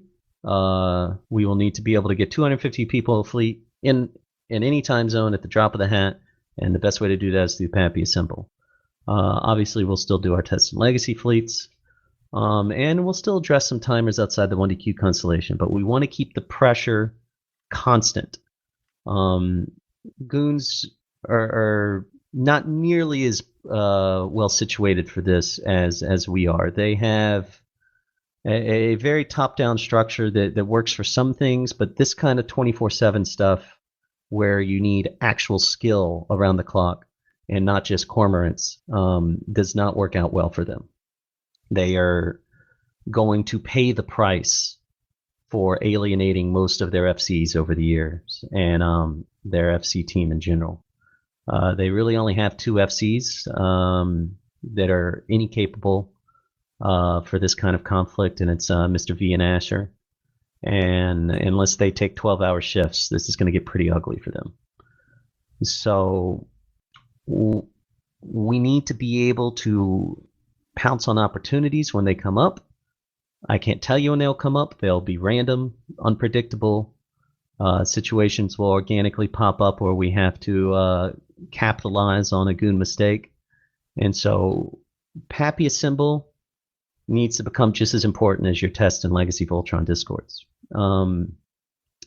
Obviously, Test and Legacy fleets come first. The FCs will make clear distinctions about which ones you should join in each ping. But do not be afraid to join a Pappy Assemble fleet, and make sure you've got the coalition comms set up. I know at times that we don't necessarily have the most clear instructions and the most clear wiki, and our orders are sometimes a little confusing because this is a hobby and not a job for all of us here. And so I don't put 8 hours a day, and VIly and other people don't put 8 hours a day into. Well, sometimes we do. Yeah, you do. In general, we don't have the perfect, most well-written orders at times, but the information is there. And I'm going to ask you guys to take to help fill in the gaps there, and take some initiative and ask some people questions if you're a little confused, and to generally help each other out with any information that's needed. For the next 3, 4, 5, hopefully 2 months, you basically need to reconfigure how you play the game and get yourselves ready to participate in what is going to be probably one of the most unique situations in this game's history. This siege of the 1DQ constellation is unless goons completely fold and collapse, which might happen, but unlikely. It's just going to be a one-of-a-kind gaming experience. There's never going to be anything like it outside of Eve, I imagine, for a while. And as far as Eve is concerned, there's been a couple of times where stuff's been kind of similar, but in general, I don't think there's been anything quite like this in Eve's history. And I don't think it's sustainable for the game if this becomes the norm. So I don't think there'll be anything close to it for a very long time. So this is one of those, to use the commercial, I was there moments that you definitely want to be a part of. So if you've been taking a break, if you've been kind of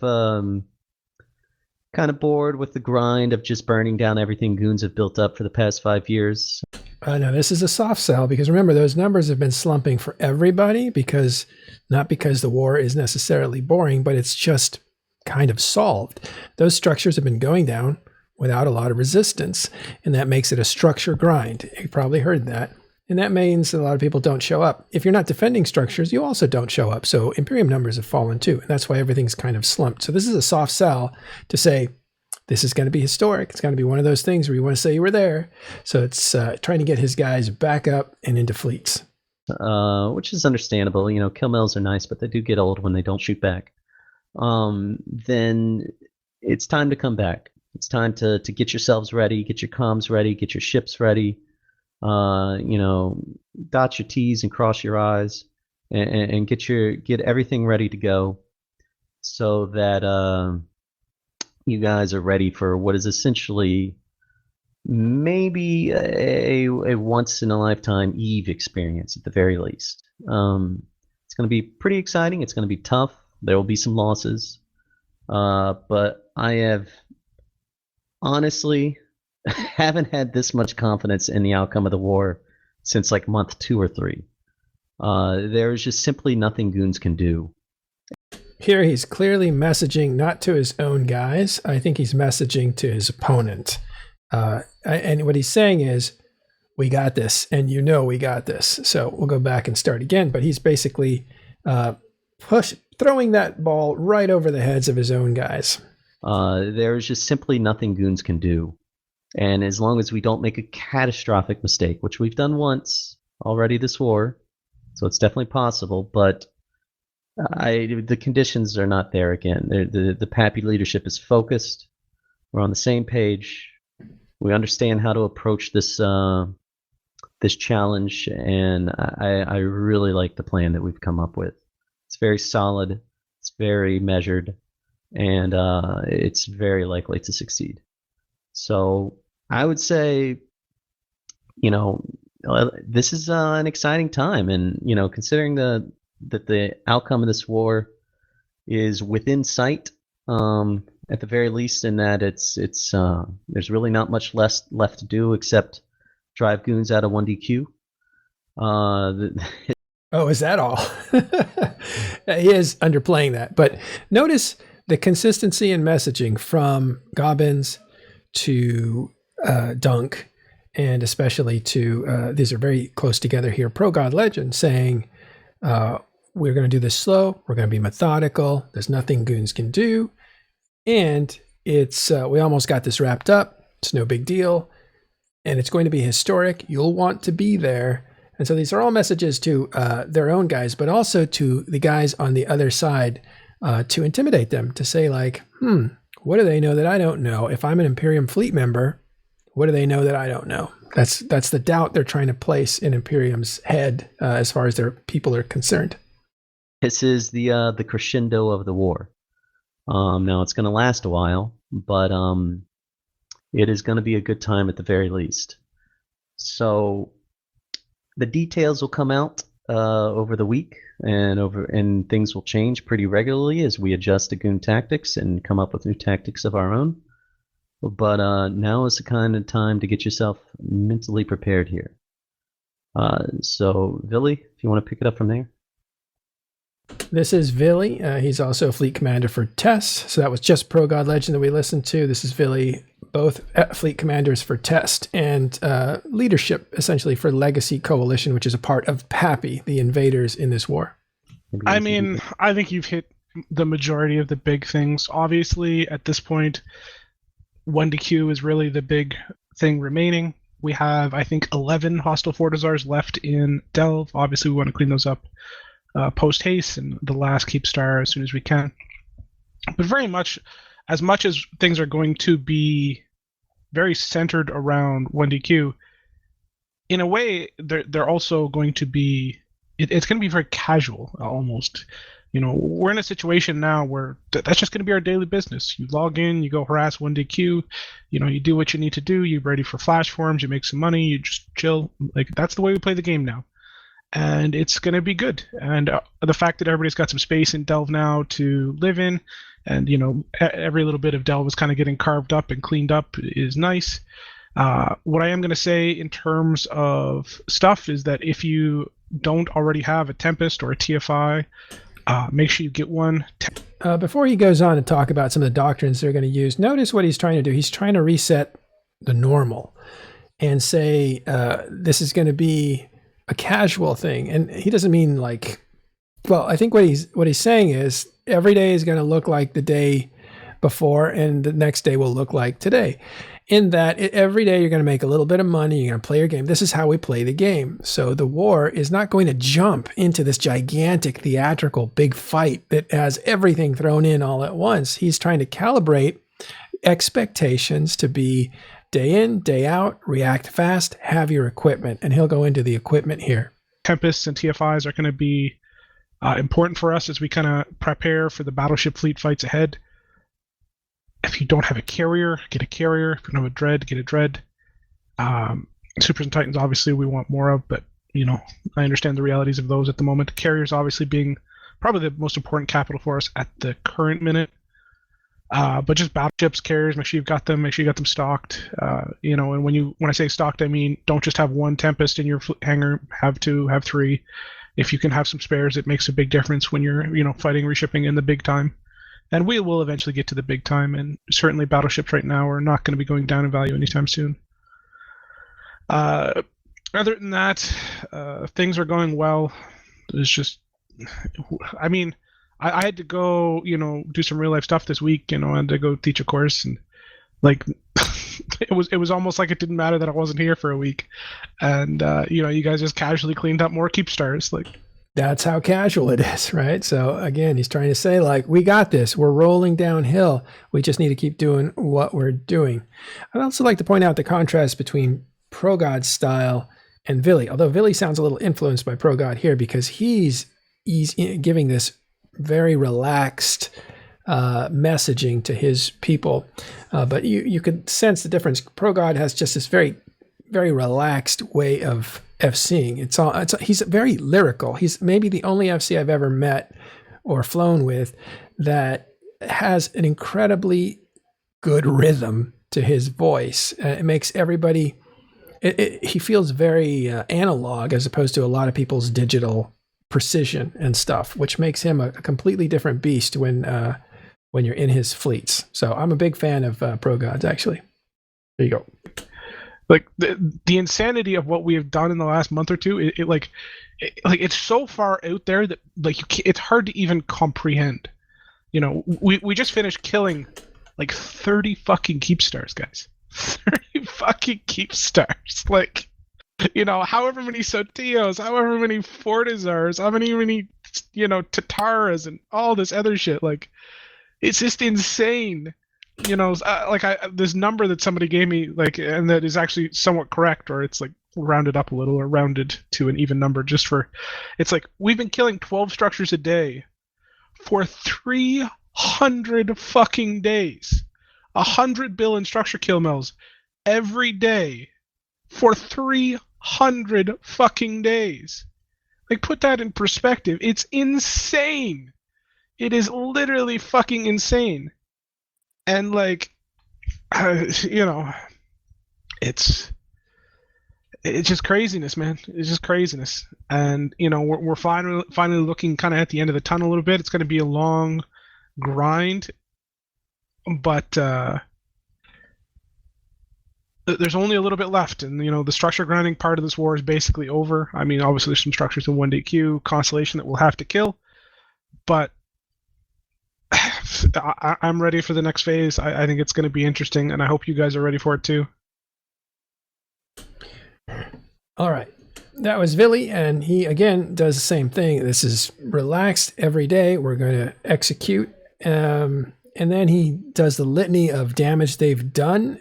He's relaxing and laughing about it. That's what they're trying to get across there. I don't actually think he's taunting the Imperium, but he might be, right? He might be saying, look at what we've destroyed. Haha, isn't this funny? But I think he's more in a different place. He's saying, like, look at what we've done. Take a second to look at what we've done. It's crazy what you guys have done. And so he's pepping them up to say, you're a part of something great. You're a part of something historic. And there's just a little bit more. Just a little bit more. He's trying to walk them back into fleets just to do a little bit more. But we all know, if we look at the arsenal that's in 1DQ, it's not a little bit more. It's a lot more. Maybe not time, but intensity. And we'll see how that goes. Okay, they're going to get into a few questions here. I think there's a couple interesting ones here at the beginning. Let's find out. All right. Let's get into question. Unless any other high command people have anything real quick. I do, actually. For those of you who haven't been tracking, you may have noticed that the Metaliminal Storm has moved out, for the most part, out of the 1DQ constellation. Now, this is important. Metaliminal storms, as you know, are storms that travel around null sec, and sometimes they can whip into high sec and low sec especially, but they never go into those places. They are always in null sec, and there's always 2 of each type. Now, there was an electrical storm inside of the 1DQ. No, not the 1DQ, but Delve, basically kind of roaming around Delve. And actually, I think it had left and returned. So this electrical storm is kind of haunting this entire war. Now, why is that important? The electrical storm is the one that does not allow cloak to work. Therefore, cloaky camping doesn't work when the electrical storm is around. So this is what he's addressing. Which means that your cloaky bullshit is now free to camp to your heart's content. Go have fun. That will be coordinated, though. On an alliance level, most likely. And a couple of SIGs and fire teams. But we'll get into that later. Alright. Well, let's get into questions. You know the drill. You gotta have a microphone, put a Q in the sidebar. If you can't verbally ask your question, then you don't get to ask it. And that's not me being mean. That's me saying that owning a microphone is... So, can you hear me? Yes. So the first thing is that VIly kind of was taken a bit by 10 keep stars. It was 40 keep stars by now. 40 out of 52, which I congratulate you all on. And it's 10 months into this war, so I wonder if we'll end the war by the end of the year, like by the end of June, start of July. And then there was a very particular thing... It's interesting. This questioner is saying, by the way, you've killed 40 keep stars. You have 1 more to go. That one has since died. But he also says something interesting. He's saying, are we going to finish this before the end of the year? And this appears to be Imperium rhetoric at work, because Imperium is now calling this the year-long war and laughing about how long it's taking for them to be destroyed, I guess. And even though it's only been like, I think 9 months or 8 months, June or July actually is when this war started. So he's actually saying, are we going to finish this before the end of the year? Now, he may be asking that innocently, but it does kind of play into that narrative of the year-long war. A very particular thing during the recent move-ops from DP, where the FCs stressed the matter that the move-ops are actual till the end of this week, and afterwards, it's, as far as I understand, we will not have move-ops, or what is it? So we would like that clarified. And cover the we'll skip ahead quickly. Here. Like, yeah, this past week we made a big concerted effort to do a lot of move-ups. That is not to say that we will not do more in the future. We most likely will continue to do more in the future. The focus of the move-ups over the last week was primarily to make sure that everyone's TFI Tempest Doctrine ships were moved from DP to T5, because we're anticipating that we're going to use those in the near future. That was the main goal of it. But yeah, we're probably going to run more move up. So it sounds like from what Gobbins said about battleships being interesting and the Tempest Fleet issue here, the Minotaur battleship, that sounds like that's what they're going to be doing. We'll move on to the next question here.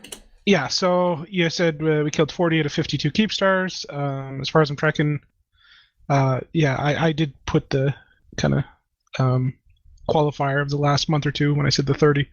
Obviously we've killed more than 30, and it's all the better.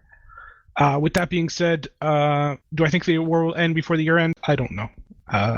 It could take us 2 months to break 1DQ. It could take us, 8 months. It's hard to say. For the most part, everything's gone roughly in a reasonable time frame, so I wouldn't expect it to take longer than 4 months, but it's certainly possible it could. It's hard to say. And you were asking about long-range dreads, and will we use long-range dreads? And the answer is I don't know, but certainly possible. We literally talked about long-range dreads an hour ago. So. All right, so this is very important because for the end of the war, for success and for narrative and for history's sake, there needs to be win conditions that people say, this is clearly a win for A or clearly a win for B. And part of that is timeline. Did you can say I won the war, but then you can say, yeah, but you went over budget by a huge amount of money, or you didn't do it. You did it in twice the time you said you would do it. And so there's always those asterisks that you can play with, narratively speaking. So that's kind of what he's defending against, saying, I think 4 months is fair for this assault, which is huge. If you think about 4 months ago where they were, and 4 months to attack one constellation, that tells you what's in that constellation. It's huge. So that's a ballpark. And he says, might take a long time, might take 8 months. He's giving himself plenty of room because he does not want that to come back on him 4 months later and they're still fighting. Because again, you can demotivate your opponent by saying, you guys aren't getting anywhere. You're slipping in mud. Let's see if there's any other questions here, then we'll move on. Teltec. How are you guys doing? Pretty good. Is that your question? Yeah, that was some people that came back. Jordan. We've had some people in both the DD Reddit, like some of the newer people, and some people that came back that want to be able to participate in the 1DQ stuff, but they are still doing their JDC5 train. Would it be possible for us to maybe just have a temporary reprieve on that for the CAPS group, considering any fight that we take would probably be fine with JDC4? And if not, that's fine. JDC4 jump, drive, calibration is the range that your capital can jump. And if you have that at level 4 and you have other people at level 5, there's clearly a distance that the 5s can jump that the 4s can't. That's a problem when you have a group that needs to jump far away. And that's a null sec problem, basically. It just means like we can't all jump the same range, therefore you have to do the lowest common denominator in order to keep us together. So everybody has to jump at range 4 instead of 5, even if you have 5, because you might leave guys behind that have 4. So Progod goes on to basically say, you better have 5. If you don't have 5, we'll try to figure things out for you. We're going to be fighting in 1DQ, so it doesn't look like you'll need a large jump range anyway. But if you die, I'm not going to reimburse you because you should have 5. And that's a long train, so not a small thing. Let's see if there's something else here. Altier. Otter. Yeah. Yesterday, Gobbins in their town hall said he didn't expect a supercap fight of any real size to occur. I'm just wondering what you and VIly's thoughts is on that. Okay, so now we hear the legacy side of that whole criticism leveled by the Imperium, that Gobbins doesn't want a big fight. We don't expect goons to leave Tether, and maybe they will. Who knows? What I would say is I didn't listen to Gobbins' actual fireside. I saw the Reddit post, obviously, and all that. We are definitely going to use our supers and titans. Now, whether there's a super or titan fight, it's kind of up to goons. So I don't think they'll do it. In the off chance they do, then hey, we get to kill goons, super, and titan fleet. So we'll see. But we will definitely be using all of the tools we have available. That I can say for sure. So if you interpreted that as we're not going to use our supers and titans and you shouldn't worry about that, that is very false. Everything will be used. No, he just said it as a personal opinion. He didn't think that one would occur. It was just. I'd agree with that. I don't think goons will use their supers and titans outside of Keepstar tether range. I don't think they have the nutsack to. Thank you. A little more toxic masculinity there. Okay, I better stop saying that because I'm going to be saying that all day long. But that's an interesting contrast to what Gobbins said, and Imperium wants to pick that apart, and they will in the next fireside chat that we go to. But he's saying, nope, we want to use Titans. We want to use these big assets. We have no problem using them. And there's actually not a lot of daylight between what he's saying and what Gobbins is saying. Gobbins is saying, if you all are looking for a charge into 1DQ with everything we've got as far as supers, you're going to be disappointed. That's just strategically correct. But he also said in that same town hall, if there is a huge fight, it will be by accident, and they will get involved in that. They won't not get involved with that. And Progod is saying the same thing. He's saying, I don't think Imperium will challenge us with their Titans and their big ships. But if they do, then we'll get a chance to fight those. So that's a little bravado. Because, of course, he says at the end there, they don't have the nutsack to do it, which is a challenge. So he's challenging right back at the meta show. Motor Nerve. But keep in mind, if they do, then we got to win that fight, which we will. But that means everyone's got to have those supers and titans ready to go. So just because we don't expect them to, doesn't mean that they won't. They might, get a little suicidal, and then everyone's got to be ready because they could technically win that fight if we're too asleep. So everyone's got to be ready to log all those supers and titans in. Make sure they're subscribed. Don't be buying Plex as the fight's going on. It might not work. Make sure all your supers and titans are subscribed and in T5Z. And then if goons give us an opportunity to annihilate their super and titan fleet, we certainly will take it and pay them back for that M2 bullshit. Motor Nerve, an announcement is not a question. So you can PM. My question actually is just about doctrine. You said you were going to be getting new ships. When can we actually looking at seeing that on the wiki so I can start shipping in equipment and selling on the market? You'll know when you know. When we have the information, we'll give it to you as soon as possible. I think he goes on to say more about that here. Oh, Chris Caden. Motor Nerve, check your PM on Discord. Yeah, I would just like to hear if you guys have like a wish list of priorities for us pilots. Yeah, like, here's what he talks do you want about us to focus most on this time on to the siege? I mean, we're going to need all the tools available, so we're going to have some blop stuff. You're going to need that. Everything that you can own, you should own. If you got to make, hard choices, try to borrow some money from a courtmate, I guess. Obviously, the hack fleets are still the bread and butter. We'll need to win a couple battleship fights, so battleship is nice. The blops harassment needs to be constant, so some bombers and things like that. Capitals, if you can at all get them, do so. Capitals are critical. The more dreads, the better. The more carriers, the better. I will say that our carrier numbers are probably the most concerning issue, where our carrier numbers seem to be lacking a little bit. So we would really stress that we need more carriers. But other than that, buy what we use most, which for now is hacks. Will probably be some assault frigates too and things like that. So yeah.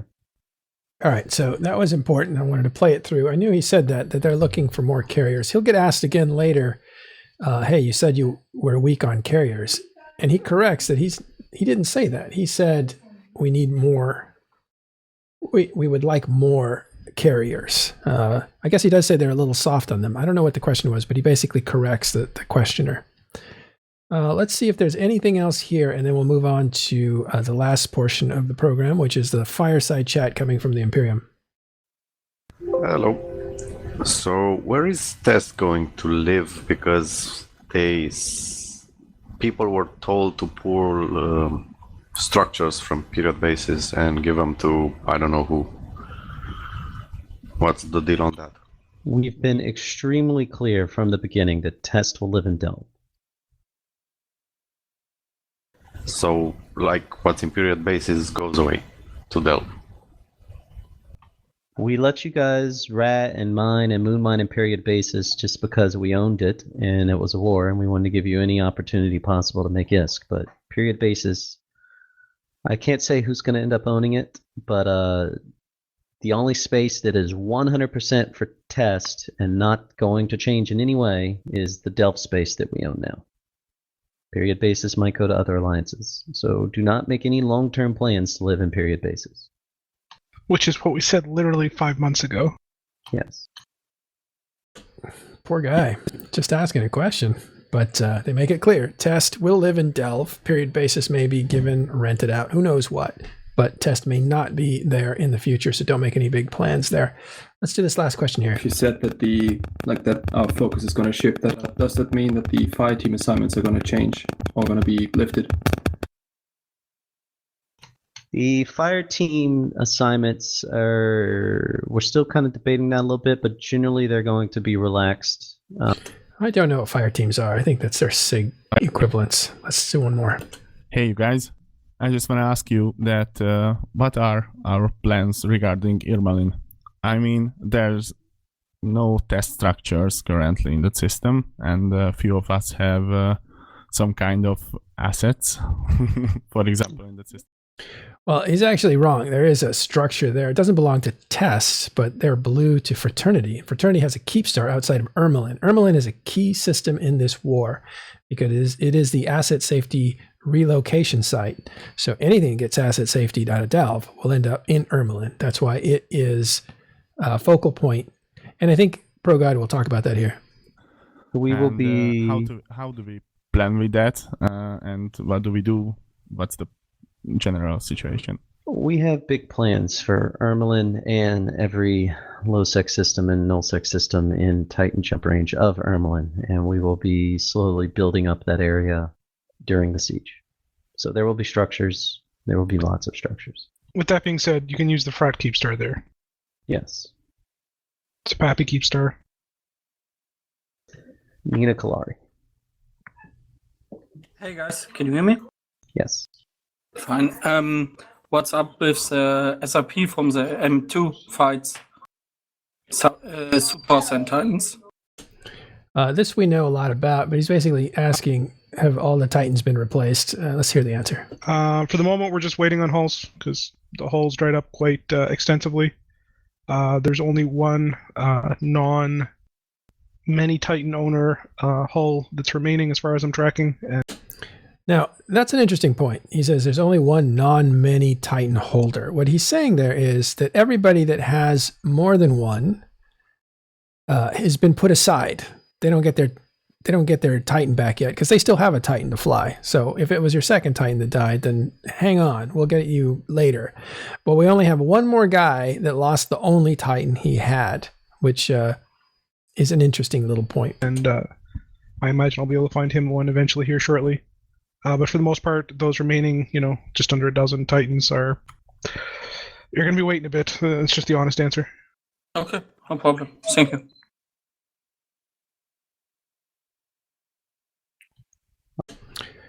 By the way, so those that want to know who's talking, you're having test guys that have no idea who they are unless their name is called Talk, Ask Questions. But what you're hearing are responses from Progod Legend and VIly. Both voices are very recognizable. If you don't recognize them, I will call them out a little bit later. Yeah, as far as the SOP goes, it's not an ISK problem. He's still talking about Titans being given bought back for people. It's a whole problem. And there is an expectation, or there is a possibility that Irmalin will be a thriving super capital market by summer or by winter. So the holes will be there eventually. He calls them holes. No, he says holes, but his accent makes it sound like holes. But what he's saying is that if the Imperium starts to sneak out, if some of the guys get cold feet or want to just get out of this war and they move to Ermelin, that they will probably sell their super, so there will be some Titans or super carriers to be bought there, and they'll buy them and they'll replace them. So he's thinking it's a matter of time before everybody gets made whole that lost a Titan in M2. Okay, I think this goes on. I'm not sure there are any more questions that were critical, but I'm just going to skim real quick. There's already random Goon Titans for sale in the 1DQ public, so I assume they'll be much more viable in Ermelin soon. Yes. Who was that? Yeah, Azatok. Hey, thanks. How do you see our finances and the puppy finances? Are we happy with them? And the related question is, are we like planning if if the battleship hulls become very expensive and the capitals extremely expensive? What was your first part of your question? I didn't understand what you said. How are our finances? Finances Better than are ever. very solid. So yeah, we've pretty much fully recovered from M2. Test itself has liquidated a lot of our illiquid assets, and we are now ready to make big purchases as far as whatever we need to assault 1DQ. And if the battleships and capitals start spiking in price, they're spiking in price for everyone. This is another, you hear goons bitching about the economy stuff constantly. It's because they actually are starting to strain under the pressure of this, and they know that the prices are only going to go up. We're not as worried about it. We've got plenty of money, and we're prepared to spend whatever we need to spend to drive goons out of 1DQ. So if the prices go up, we'll just bite the bullet and pay them. That was Progod Legend. Hey, so just two quick questions. I heard you talking about carriers as a priority. Was there a carrier in particular or a class of carriers you're looking at? And as a new person, I'm kind of seeing a lot of increased activity, especially gate camps and that from goons, as we've kind of trapped them in a corner. Other than standing up these flash form fleets in the near future, what are we planning to do about that? Okay, we'll get to that question in a second. One thing I wanted to point out that I didn't earlier, that I think is critical to this whole town hall, and Progod said it earlier, and he just repeated it, flash forming. That is going to be a big part of the next few months of this war, as reaction speed and size of people fighting is going to be really important for victories. So he said that earlier on, that it's important you guys be ready to get in there as quickly as possible, as soon as you're called. Don't get caught trying to sub your Titan account, because that may take you the 5 or 6 minutes that you don't have. You need to get right into the fight. Mittani says the same thing to his guys in the fireside. It's going to be organic, and it's going to be constantly evolving. So we might form a new SIG. We might reorganize the fire teams in a weird way to deal with it. We might do a standing fleet. We don't know yet. I mean, we have a plan on how to deal with it in a variety of ways. We've already talked about internally in Pappy leadership the 3 or 4 ways that we're going to organize our constant harassment. But one thing we've done well throughout the war is not gone into any situation with a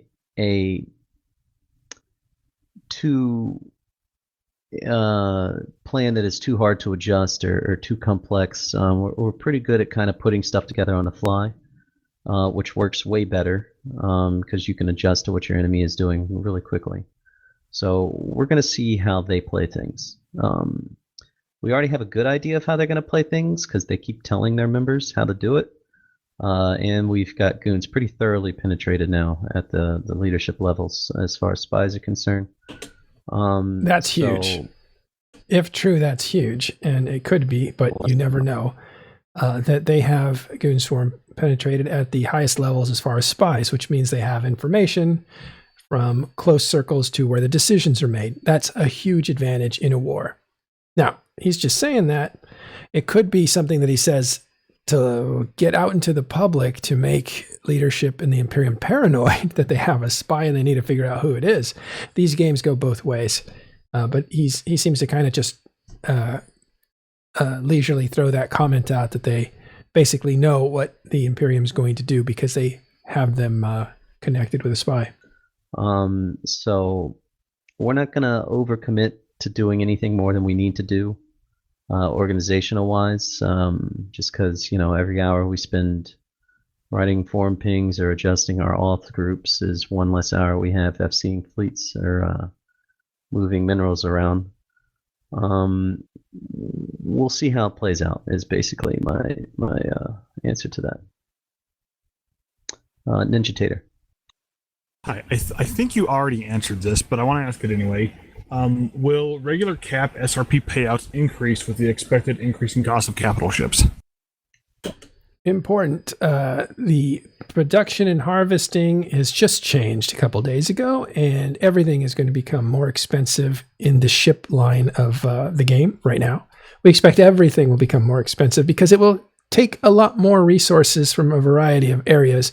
Therefore, upping the scale of man hours that needs to be put into collecting the stuff, and that gets rolled into the price of the actual unit. So he's asking if you're going to replace ships, are you going to replace them at a higher level since they're going to become more expensive? And that's an interesting question right now as everybody transitions from old cheap prices to new expensive prices. All of our SRP is always supposed to increase based on the cost of the ship. Now, sometimes it lags behind a little bit, but that's mostly just an organizational thing. It's not SRP is supposed to match the cost. So yes, if cost goes up, SRP will go up, and if we need to drop it, we'll let you know. But assume it will until we say otherwise. Can I say something about SRP? Sure.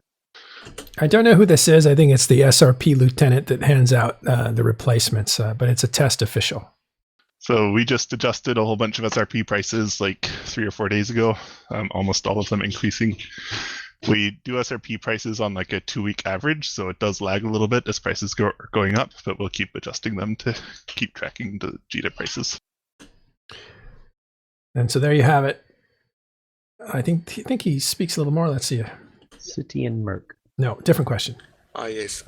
Quick question. If we have neutral Hector pilots and recon pilots that can camp out certain systems in Delft to watch for enemy trying to escape, who can we contact to get those? That's a technical question. It won't be that interesting to you. Okay. So at the beginning of the war, I think it's safe to say that we had just like dreadnought caches for days, and now it's kind of shifted more towards carriers being necessary and not dreads. See, he made an assumption shifting away from dreads and onto carriers, and you'll see he gets corrected really quickly by Progod. If you lose your last dread, you will definitely get SRP.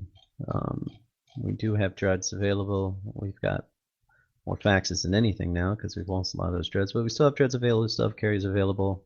We will do everything we can to get you in a new dread as quickly as possible. Now, as far as favoring carriers over dreads, that's not what I said.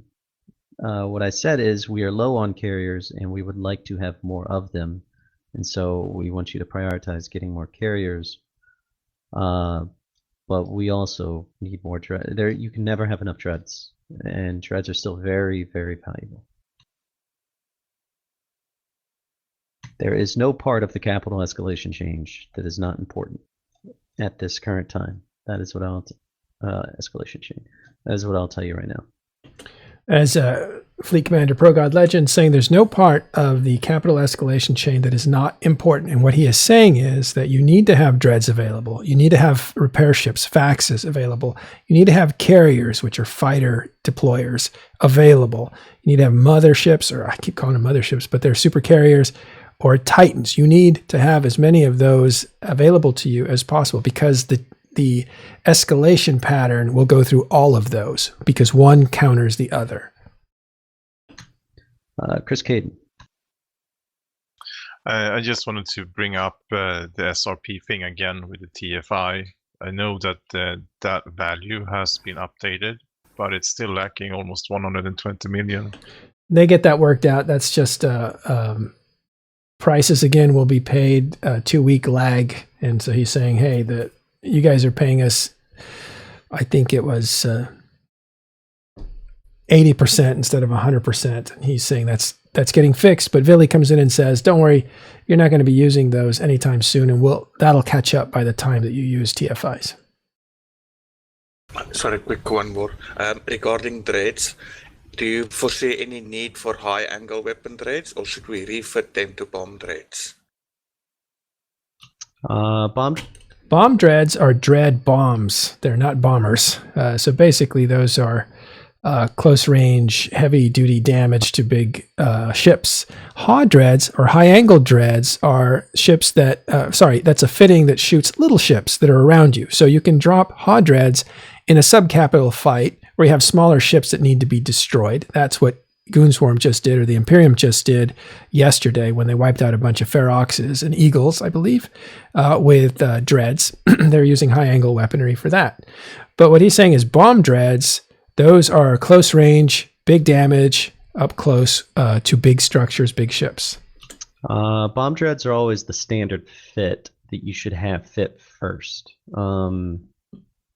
We usually have enough people with the second dread that's HAW that we don't have to tell you to have the HAW first. But if you only have one dread, it should always have the bomb dread fit on it standard, because that's the most important thing to have ready at the drop of the hat. So other than that, get HAW guns if you can. Our HAW dread numbers actually aren't that bad, so I don't think I have to tell you that every dread needs to have HAWs. If you can have HAWs, have them. If it's going to be stressful for you or heavy on your pocketbook, it's not something that we're desperate for. More HAW dreads is better. Keep getting more HAWs if you can, but this is not something we're desperate for. So they are different rigs, so they will probably best be a different dread. Key point there. Yeah, I forgot about that. Yeah, key point there. Yeah. Let me actually stop it. He says they're different rigs, and so rigs are a part of they're the modification of the ship. Once you put that modification in, you cannot take it out without destroying the modification, which costs you money. So it's a loss of money.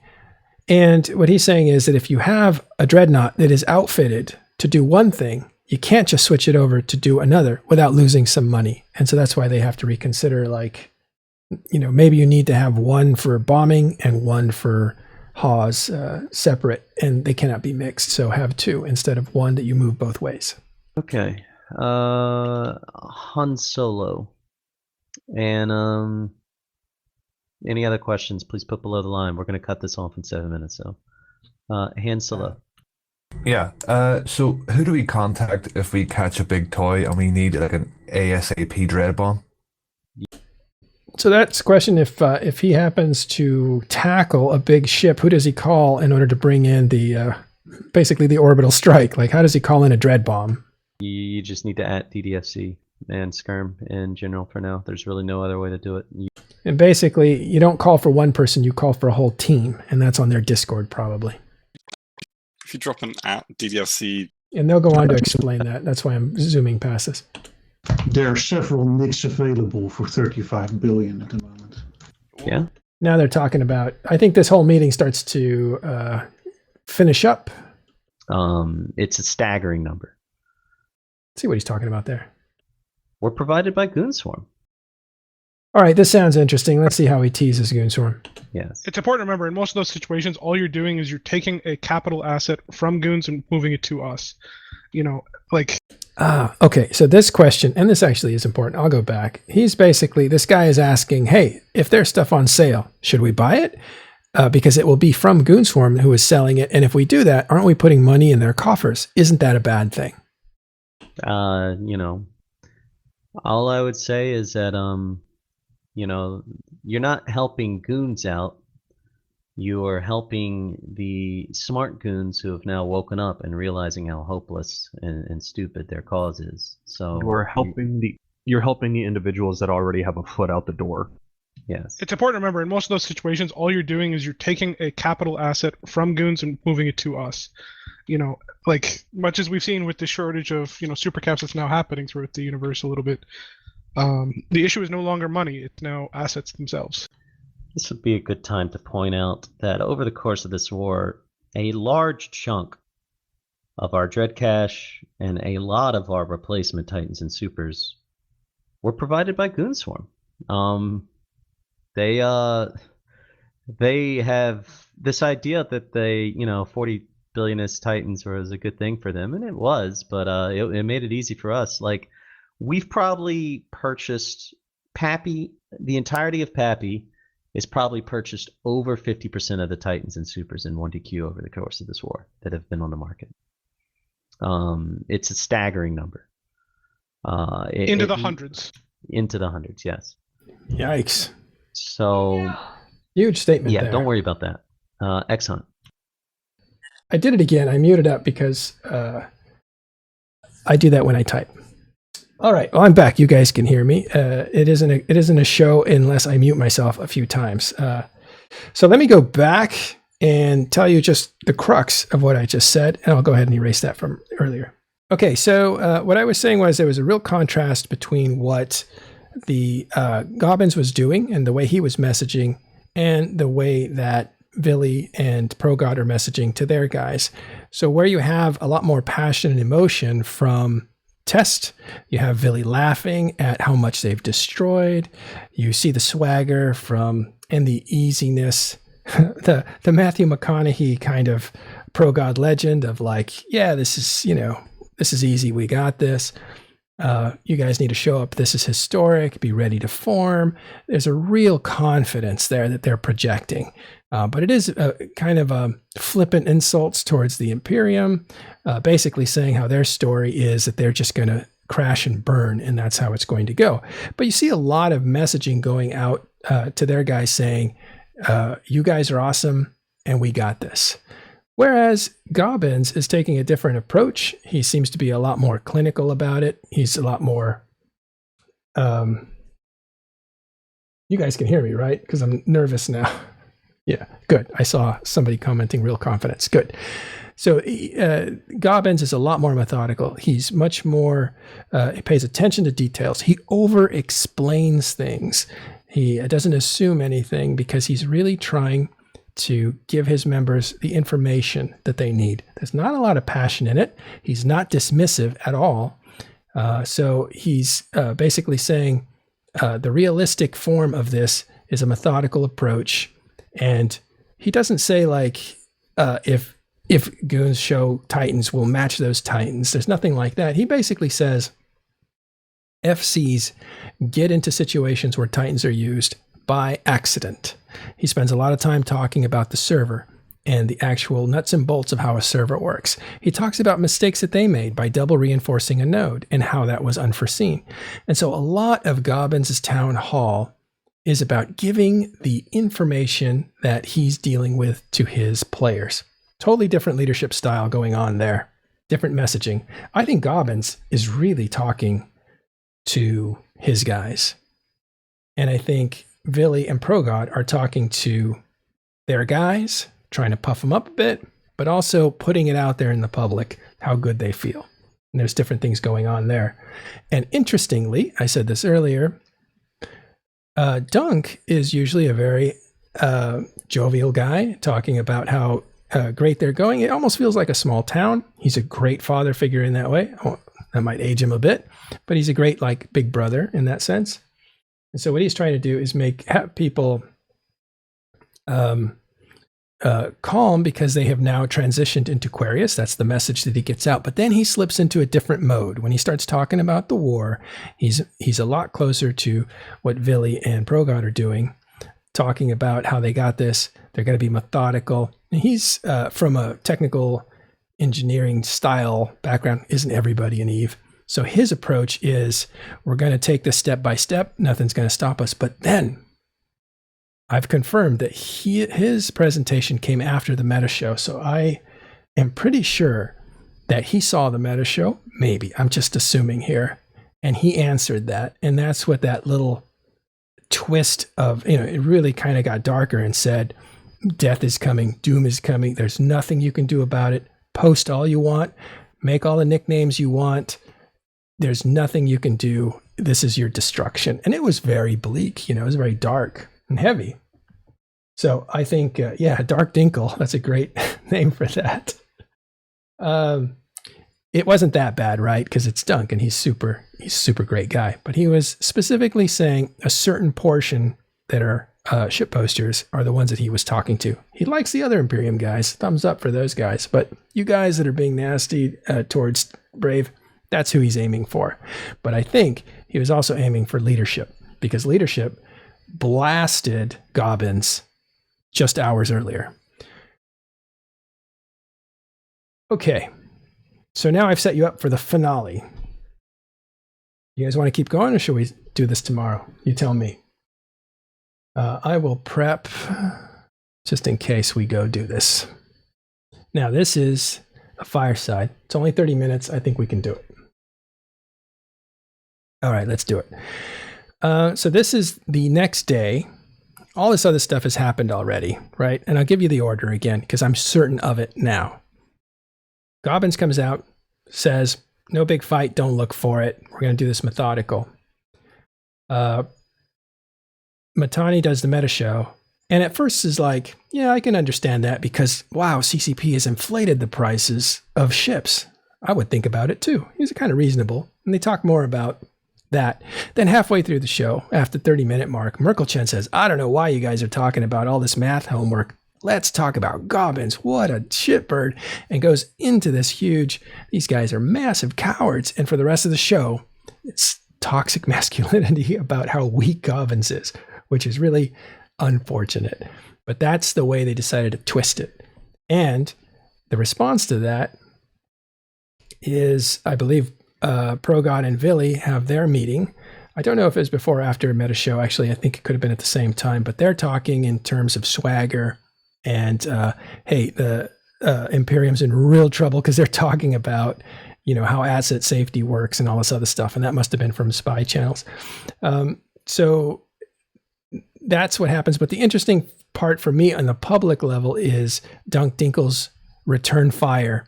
And so he just, I think, aims squarely at that toxicity and says, there's nothing you can do. Your toxicity means nothing. We're going to take you down, and you know it, and we know it. It's going to happen. So here's the response after all that. Mittani comes back, does the fireside, and he is livid. In fact, the first question that he gets after he does his diatribe is, wow, why did you get angrier a day after the Meta Show where you were already kind of angry? So it's kind of funny. Let's listen to the Mittani leader of the Imperium on Sunday. For being a complete asshole. Yeah, you can grab a drink, take a piss, do what you got to do. We're going to get started here when the numbers stop going up. Real quick here, had a question. Did we ever get a fitting checker thing for supers? I know that we have a fitting checker thing. I know that it's up and active if somebody here can link it in the chat. I'm not sure whether it's been upgraded for supers yet. You can ask in the Super Tits channels, which are no longer Super Tits. And if it's on soon.tm duty, I will make a note to poke the appropriate people. Thank you, Magnus. Soon TM for the Super Fits. All right. All right, boys and girls, we're going to go ahead and get started.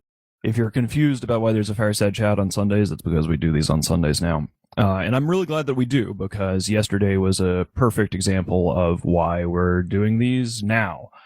It is an interesting thing to watch the enemy give speeches and talk and say things and then have a full night to think about it and consider what I'm going to say.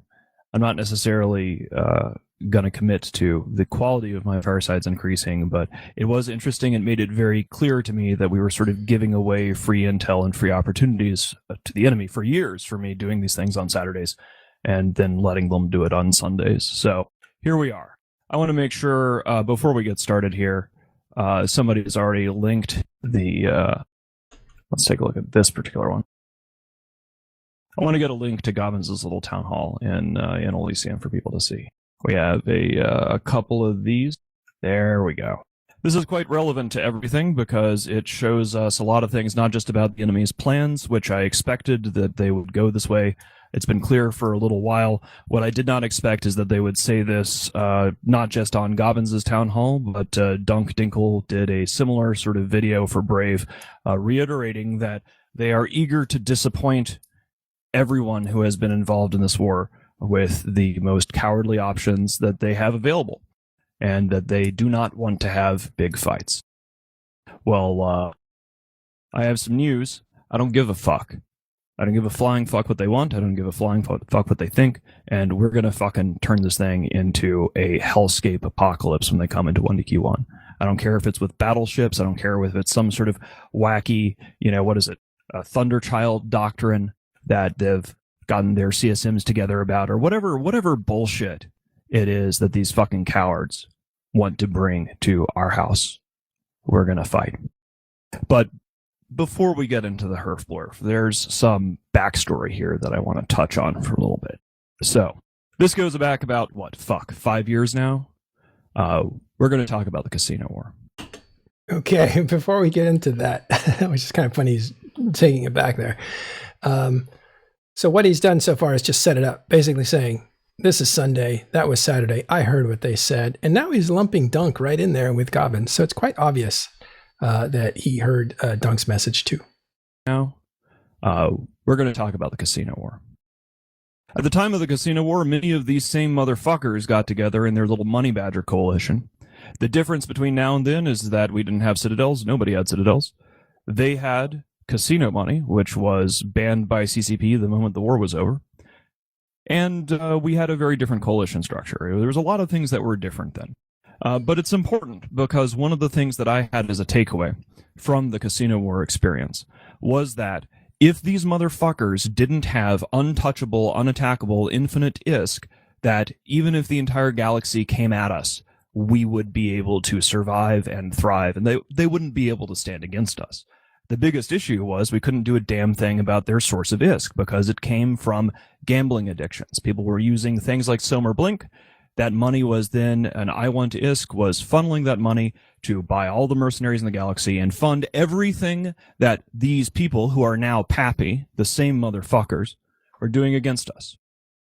Now, why am I talking about this? Why are we going all the way back to bring up the Casino War? Because for the most of this war, I haven't really talked about it too much. And one of the reasons I haven't talked about it too much is that up until yesterday, I wasn't entirely sure whether I was right. Because I thought I was right. I was pretty sure, like 98% sure I was right. But it's another thing entirely when your enemy independently confirms in public everything that you were saying. So now that Gobbins has, I guess, decided to roll around in all of this rope, we are going to, whatever. Watch him hang himself with it, whatever sort of reference or analogy you want to use here. I have to be careful in saying mean things because these people have onion skins and they will cry about how I'm awful at the slightest opportunity. But I'm going to cry that he's awful because, again, there's a ton of garbage on the Meta Show, and I don't think anybody that listens to it, I think with a fair mind, can say that wasn't a pretty ugly display. It will come back because it's going to happen here too. But yeah, I don't think he's awful, but I think his behavior is awful. We're going to talk about how awful they are and what cowards they are and how bereft of their ISK it appears that suddenly these guys don't have their fucking balls, because suddenly when they don't have an infinite unattackable source of ISK, which was involved in laundering RMT and banned by CCP. They hate this. Gobbins specifically absolutely hates any reference to the Casino War. So I encourage you all to make sure that none of these guys get to live it down. As Merkelchin pointed out on the Meta Show yesterday, these are the kids who call the cops on the cool parties because they despise the fact that we have more fun than them, and they envy us. And now, at the moment of truth... By the way, I don't think that's true at all. It's a metaphor for they want to be like us. When you do that, what you're saying is we're cool, they're not. You're drawing distinctions. Religions do this. Political parties do this. Everybody does this. This needs to get a group to stick together. They have to draw a line. But the way they do that is to say who's not invited. And if they're talking to you and they're pointing to somebody else saying they're not invited, by default, that means you are invited, so you're special, they're not. And that's how you manipulate a group. Now we get to talk about the Casino War, because these little bitches have publicly cowered... Oh, I think I accidentally rewound. Let me jump ahead here. And by the way, the Casino War, there's very few people that know more about it than I do, because I was involved on both sides of that war, and I was deep into I Want ISK, interviewing those guys from their perspective. So take everybody in this game, and I'm one of the top guys that knows about the Casino War. And I wrote about it. I wrote like a 4,000 word article on the actual growing. I also did a speech on it in eVegas in 2018 or 17. Yeah, 2017. And I explained what some of the backstory was, and it was multiple reasons for it. But one thing you'll always hear from the guys that were on the Money Badger Coalition is the money got us started. It ensured that we would start the war. It didn't ensure that we would finish it. The momentum ensured that, and I believe that's true. So here we go with some more Mittani talking about his opponents. Everything we were saying before was correct. That bereft of an infinite source of cheated ISK, these bitches go for cowardice because they don't know what to do as long as Goonstorm and the Imperium keeps fighting. And we refuse to go away because we know they don't have the unattackable ISK, because we know that they're a bunch of spineless pieces of shit cowards. They need 3-to-1 odds to come at us. I want to stop there. 3-to-1 odds is a misnomer. It's something they've been saying a long time on the Imperium side, 3-to-1 odds. I keep seeing that erroneous number out there. If you look at any of the battles, they are not 3-to-1, especially super capital fights are not 3-to-1. They're almost even 1-1. If you look at all the stuff involved in M2, that's the strength check. And that was pretty much even as far as the super capitals. And it was a little lopsided, I think 6,000 to 4,000. That's not 3-to-1. And if you look at, and we've done sampling every few weeks of the amount of combatants that are actually fighting this, it's more like a 2, I would say like a 1.8 to a 2.3 in that range, depending on the fight. That's what the odds you're looking at. Clearly, Imperium is outnumbered, not 3-to-1, more like 2-to-1, and a lot of times less than that. But it depends on the fight. And they're still hesitating at the gates. They're right next fucking door. Like, what the fuck were they thinking? Well, we know what they were thinking. We know that they were thinking that you would break and that you would run. And that they would never have to worry about this, because if they just rolled 1DQ1 and made goons run away, then all of those mean things that the goons were saying about the Casino War would be proven wrong. Well, thank you, Gobbins, for proving it fucking right, you pathetic piece of shit. Now that you are next door, after all of this stuff, you're telling the entire player base and your own people that don't expect a massive battle for 1DQ1. I have never seen such a public display of weakness and cowardice as I have from the leadership of Pappy. And it's not just Gobbins. Fucking Dunkdinkle is out there saying the same thing. Now, I would expect a fight, because I don't expect the guys like Vince or Progod to just sit on their asses like pussies like these motherfuckers. So I want you all, regardless of what these fucking Casino War era, dark money ISK relying motherfuckers are saying about how there's not going to be a big battle for 1DQ1, you are going to prepare for a major fucking battle for 1DQ1. I don't give a shit what these bitches say. Fuck them. So what does that preparation look like? It's a lot of the same thing. Wait there. Before you run on, a couple of things. Gobbins had nothing to do with, or very little to do with the World War B, or I forget what the other Casino War. It had very little to do with that. I don't remember him playing a major role in it. Also, he says a number of things here. He makes a distinction between Vince Draken and I think Progod, actually, who basically said, yeah, we'll fight with our Titan. I don't know. Vince didn't, I can't talk for Vince. I don't know what he said, but he's the kind of guy that loves fighting with big ships. He's a brawler that way, old school. Progod Legend is on record in public saying, yeah, we'll bring our Titans. Yeah, heck yeah, we're going to do that. So what he's doing is rewarding that kind of thinking and diminishing the cowardice style thinking that of the methodical approach. Because again, the Mittani's goal is to provoke them into a fight that Imperium can possibly win. Because the slow, methodical approach is a lot harder for them to defend against. Things that we have been saying in the last several weeks. Oh, here's something that he goes into that's important. And Progod said the same thing, only briefly, but the Mittani is now telling his guys, you have to be fast. Again, speed and numbers are the name of the next few months. That's the name of the game, the next few months. The difference is these guys have now said the quiet part out loud. They have said things in public to their own people that I never thought that they would. My God, I keep rewinding. What the hell? Let me find it. Sorry.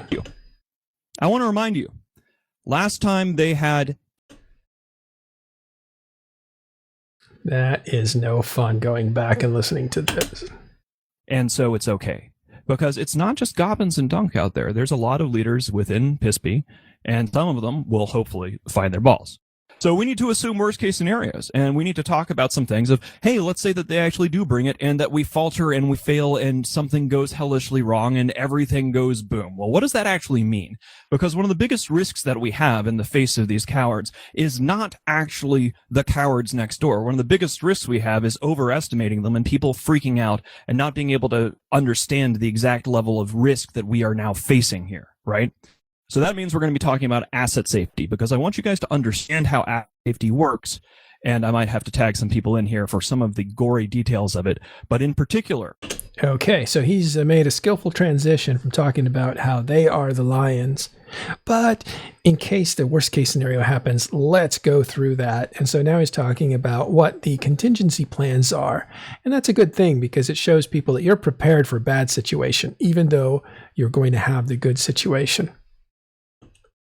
I need you to not be evacuating mission critical things, because it is perfectly safe to asset safety that stuff out. And we have enough money to do any kind of, this is actually going to be one of the plans, is if something actually does go hellishly wrong, we have enough ISK in the war bond system. The way that asset safety works is that we can just buy everything we need out, right? If we end up in a scenario where everything does go boom and that there are titans that are in the Imperial Palace and it does get destroyed, goes into asset safety, we will, as an organization, make sure that we can do the finance to buy everybody that needs it out of it, right? So you don't have to worry about that. The Imperium has you covered when it comes to asset safety for Titans or Supers. So keep your shit here. We're gonna be fighting. Interesting. And that's the first time I've detected that. He stipulates Imperium has you covered for asset safety costs, because there's going to be huge fees for asset safety now that everything's gone up in price. But he says it only for super capitals and Titans. And so what I think he's trying to do is say, don't leave. Don't take your stuff out now. We'll cover your expenses if you need to get it out of asset safety. We're going to need it anyway as a group if we end up in asset safety. But we'll cover it. That's on our dime, not yours. Don't sweat that. That may be a move to keep people from switching sides or leaving early. I think that's what that's about. The thing about it is, if we saw yesterday's program, asset safety for a Titan has jumped up to 26 billion ISK. Right now it's at 7, or it was at 7. Now it's going to be at 26 billion. That's a huge difference. Multiply that 26 billion by as many Titans as they might move to asset safety, and you're talking a lot of money, trillions maybe. 200. I can imagine. At 26 billion, 10 is 260 billion. That's just 10. Imagine they have 100. That's 2 trillion, 3 trillion. That's a lot of money just in fees to get the Titan out of storage in 30 days if they end up going there. So a big deal, a big change. That's a big commitment for them. And maybe that's why Progod was saying they won't have any money to pay back bonds if they asset safety out and have no home. Thing is, if you're like new to this entire like asset safety situation, if you're old school, it's a 15% haircut essentially and a time delay to get your shit out. So compared to the Great War or essentially anything before this asset safety stuff kicked in, it's a pretty good insurance policy. I personally think it's kind of ridiculous. I'm not a huge fan of asset safety. I never have been a fan of asset safety, but it is what it is, and it means that when we are contemplating fighting this thing out, all of our war plans for fighting this thing out, including this warning about asset safety and talking about it, was something that we wrote down to talk to you guys about yesterday in the Illume meeting before Gobbins got up and revealed how tiny his fucking balls are in front of the entire galaxy. So this asset safety stuff here on the notes that we're going through is pre-Gobbins, pre-Dunk, coward time. But we're still going to treat this in case, Vince Draken gets the wheel and somebody who has actual balls decides to try to roll us. So I don't... Again, making a distinction between brave people who are going to run into battle and methodical people who are a lot more calculating. And you don't hear Gobbins speak in this way at all. And he's also speaking publicly. This is Mittani to his own people. Contrast Gobbins to his people. Completely different style. I want you guys to go, oh my God, we might get our stuff blown up. Let's go through what that means so you understand, because we have a lot of work ahead of us. And if these fucking cowards break and run, or we kill them, or we get rolled in any of these different scenarios, what comes after is vengeance. What comes after is vengeance. None of these people can stop our Titan fleet. We have crushed them in M2. We have more than them. And no matter how this goes down in the 1DQ1 thing, we are not going to be stopping. These people have tried to exterminate Goonswarm. They've told everyone that you are awful human beings in the real world. They clap for that shit. You will not let them forget it. And we are not going to be done. These motherfuckers want to talk about post-war this, post-war that. They can try to get out of this, but they have well and truly pissed off the Imperium, and we are not going anywhere, and we will be visiting them wherever they hide for years, exactly as we did after the Casino War. We will never let these motherfuckers forget their cheating in the Casino War, their cowardice when they had their infinite ISK cheats taken away, and the fact that when it came time to fuck or walk, they couldn't get it up. So, here we are. So some more masculine references there. I know you're talking to other guys, so maybe that's just how you think you can get under their skin, but it seems juvenile. I hate to keep criticizing it, but if this were a wormhole group that was talking like this, I would do the same thing. If it was a low-set group, I would do the same thing. I'm being consistent about what kind of behavior to respect and what not to, and there's a lot of toxic masculinity going through the messaging that's coming out, really calling into question kind of directly, but indirectly, other people's masculinity. Let's go on. The risk with the asset safety stuff isn't a military loss. If you guys freak out and you get a morale loss or something, and they then, oh, boo, scary, boo. I don't know. I'm going to try to tell you guys to not be scared and to not worry about this too much.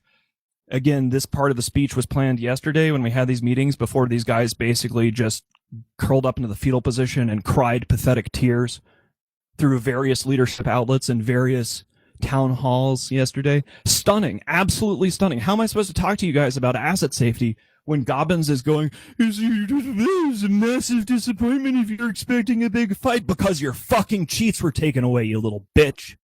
All right. So we talked about no more anchoring. I'm pissed. I'm not going to hide it. I don't think I am hiding it. I didn't expect that these guys would just pants themselves like this yesterday. I did not expect that they would get up there and say, yeah, when it comes to the moment of truth, we planned this, because they planned this war for a while. There was a lot that went into this thing. Now, I want to point out, he says he is angry and it's real. And I think that is from Dunk Dinkle's message. It's my assumption, but I feel like that's the one, because he's changed since Gobbins did his speech, and Mittani criticized him. And then when Merkelchen made fun of Gobbins, Mittani jumped right in and channeled that.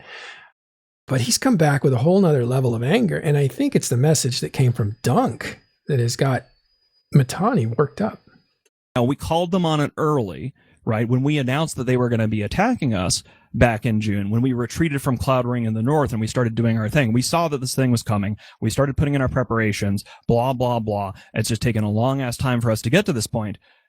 It is clear that they never had a plan to actually storm 1DQ1 because they expected that you would give up and break. And obviously we knew that that would not happen. We planned accordingly. I did not anticipate that they would basically just piss and shit themselves yesterday and do it in a town hall format in front of the entire goddamn galaxy. It's just genuinely fucking pathetic. Okay, let me take a look at my notes here. So I want to talk about... I don't think he's reading notes. Distraction. I need to go through a little bit of less herf and take some questions from you guys as we go through this. But I warn you, there might be more herf because I'm just stunned. Never, ever, and this is important for all of you, in all of your interactions with your enemy, Never let them forget the cheats in the casino war because they hate it. And now they've proven that if they don't have the infinite ISK because the cost has gone up, that suddenly their balls shrink in proportion to their wallets or their ability to escape consequences. It is stunning. Absolutely stunning. Let me take some questions. How did I get more pissed from the meta show to today? I've had a chance to process it, and at first, that's a good question. So this was from Liquidium is asking me, how did I get more pissed off today from yesterday? It's not just getting myself riled up for a fireside and having some time to sleep on it or whatever. Yesterday, this was just a Gobbins town hall, right? At the time that the meta show had happened, Gobbins had done his thing. And, whatever, it's Gobbins. Then Dunk did the same thing. And we have seen some discussions from the previous test town hall that Priggles did. Looking back on it, you can actually see the outline of their coward plan. The difference is that Gobbins and Dunk said the quiet part out loud. If you go back and look at the Progod thing, you can see the outlines of this. Let's just do subcaps only. Let's be pure cowards because the Imperium crushed our Titan fleet and we're weak and running out of ISK and out of balls. So you can see the outlines of this. It's just what has changed is not just Gobbins saying it out loud, Dunk saying it out loud. Then we did a little digging and looked back at some of the things that these piss pee bitches were saying and go, oh, hey, this isn't an outlier. This is actually what their thing is because they didn't have an answer for 1DQ1 because they didn't have an answer for not having infinite ISK and they didn't have an answer for us not giving up. Okay, so you remember he says on the meta show, I think his sign off is, we're not going to give Pappy any reward by surrendering or giving in or saying that they affected them in any way. Like that is feeding your enemy a victory. And so I think when he refers to why he's angry, and he does it a couple times, he's referring to a bunch of things, but in each one of those, you hear Dunk. So I think Dunk got to him, but he doesn't want to give the satisfaction to Dunk or anyone that he got under his skin. But I think this is Dunk under Mittani's skin. It's pretty clear to me now. But we'll go into these questions here, and I think we'll wrap up in about 10 minutes. So here we are, and that's why I am more pissed today than I was yesterday, because there's been more cowardice, more weakness, more spineless little bitches making excuses. And I know, and it makes me happy, that when some of them hear this, they'll be very angry that I mean to them. But I don't treat anything that Pispy says in good faith, because I know who they are. I know what they've done. I know their excuses. And how can you have respect for an opponent like that?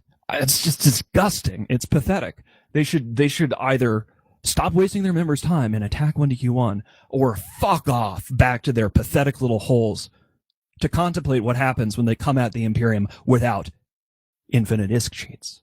Suddenly things are very different. I wonder why. I don't like it when people whisper into my ear, especially other men. It's just a thing. Okay. Thank you. So one of the things that I have here from the Adge, which is a bit more military and practical rather than me just being angry. I mean, it just disgusts me that these people have gone for 9 months, whatever, time's a fucking blur. It's 2020 months at that, and now we're in 2021, that they have gone all of this and just schlepping right next door to the fucking, the Imperial Palace. And then this is what they have to offer us as they gear up to siege 1DQ1. Just excuses and weak. It's just pathetic. It is pathetic. I am disgusted by it.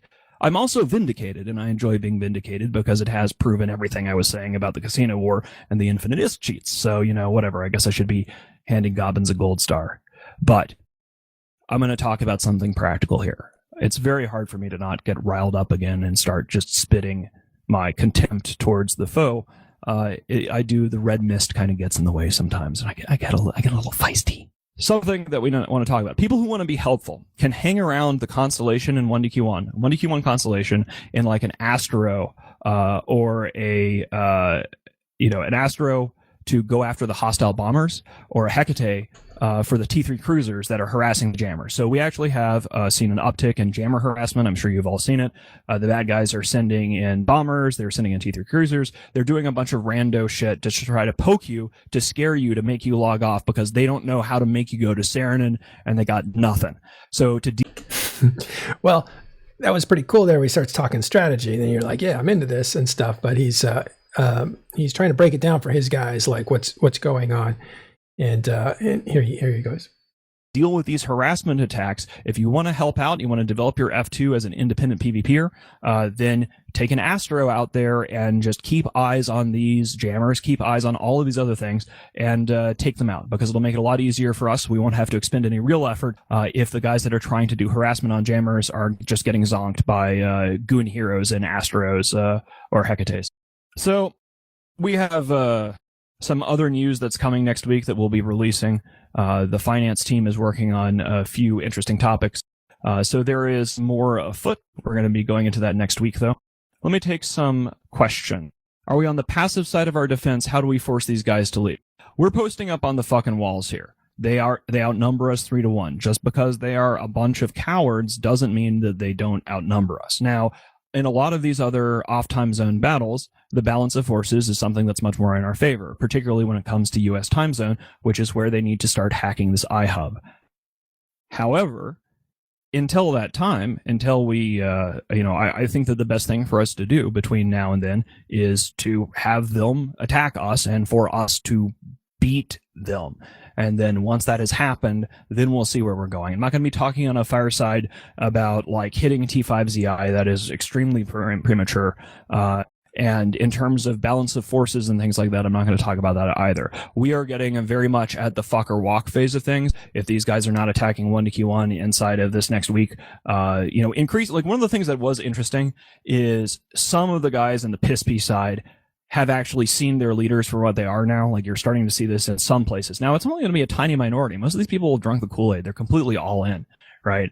Goons, a goon blew them up years ago or something. They've been butt blasted about it ever since. And they hate us legitimately. Great, that's fine. Whatever, eat my ass. But we are seeing a lot of these guys, they were expecting a big, amazing battle. They wanted another M2.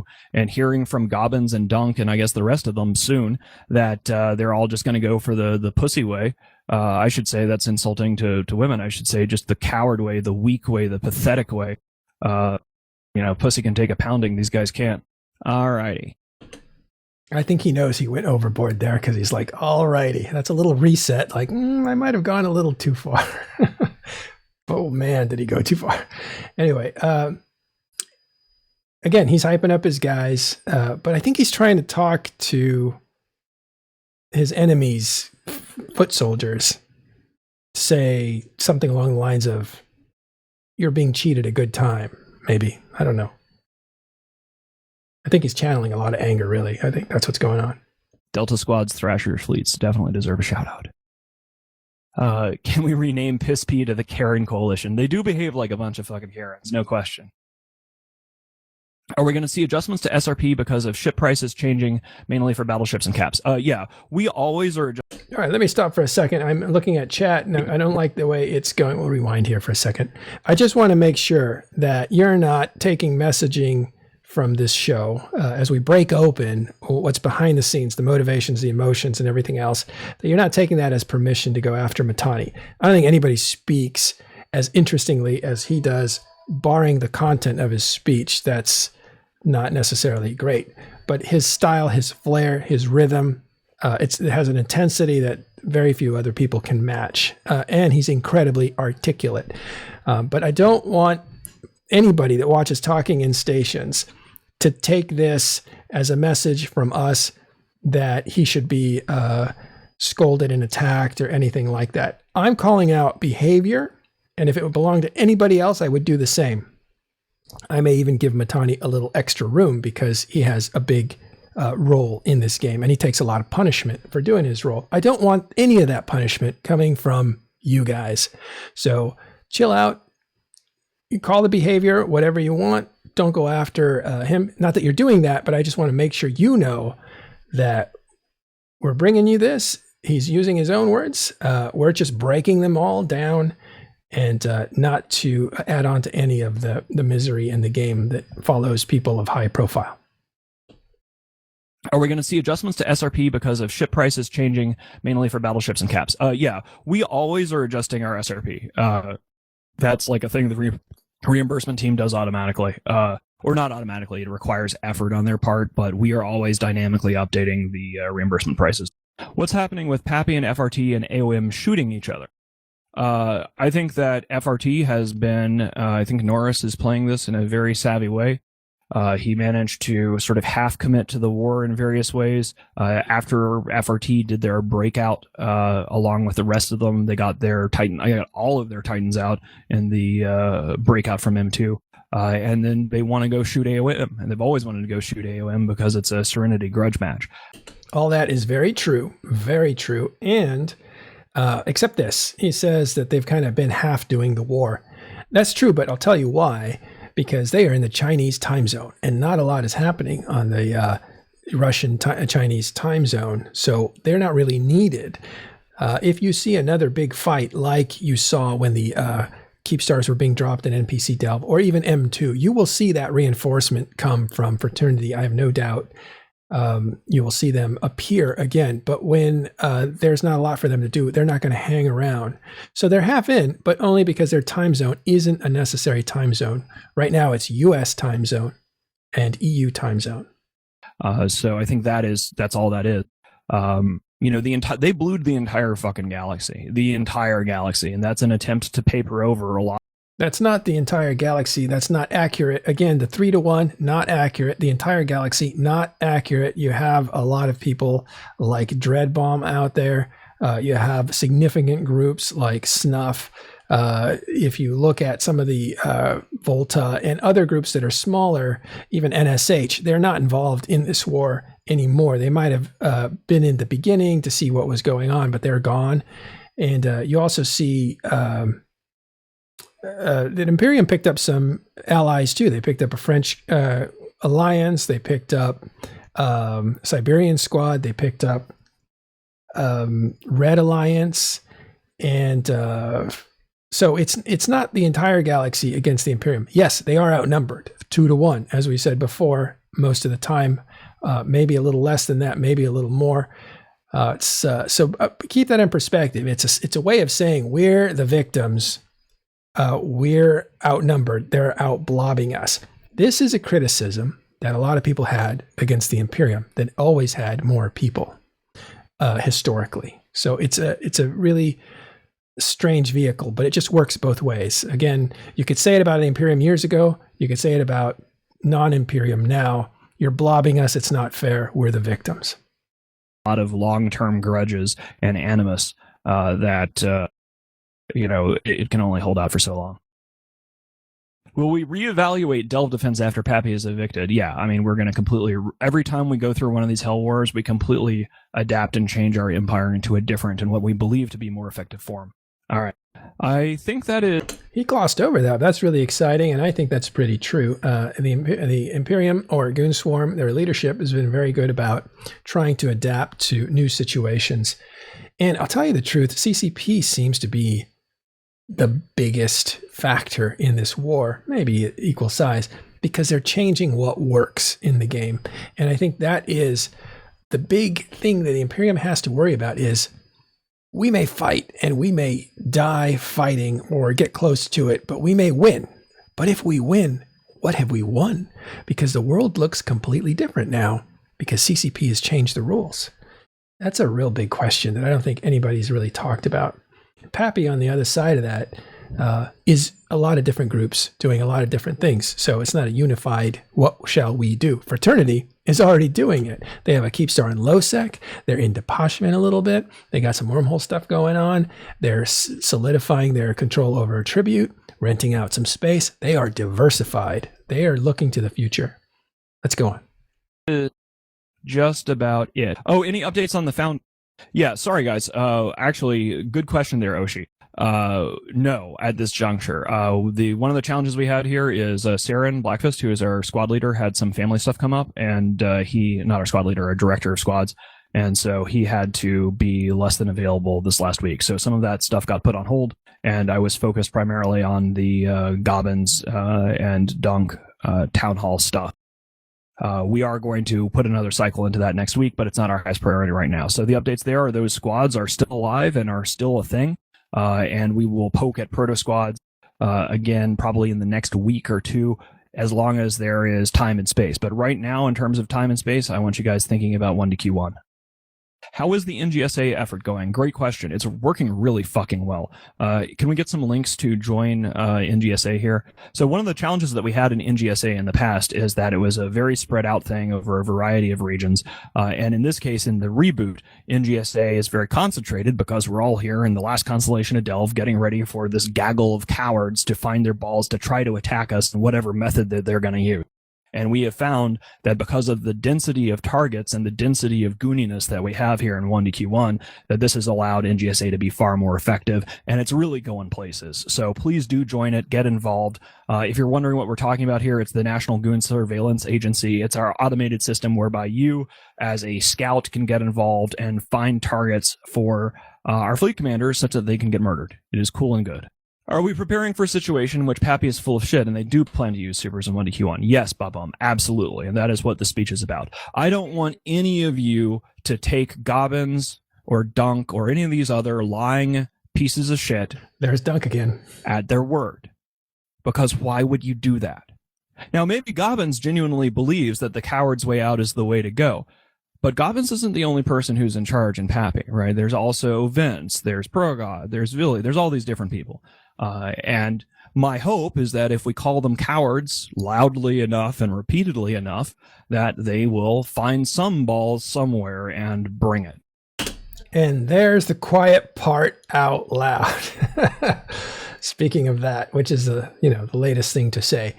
But he just told you exactly what he's trying to do. And he rewards the Vinces and the Progods that want to bring fights, and he diminishes people that talk about slow and methodical. Let's hear that one more time. And my hope is that if we call them cowards loudly enough and repeatedly enough, that they will find some balls somewhere and bring it.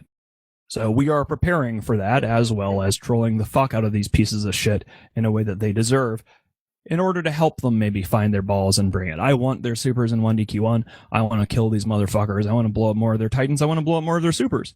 And clearly they're afraid of that because, again, the price of Titans and supers is only going to be going up, and we have more of them than they do. So we're more than willing to take the fight, and they brought it to our doorstep, so it's time for them to fuck our walk. So that's, again, prepare for the worst, prepare for real fights. I don't give a shit if these guys are cowarding out and saying that they're not going to be using supers or that you're going to be disappointed, because it's not up to Gobbins, it's not up to Dunk.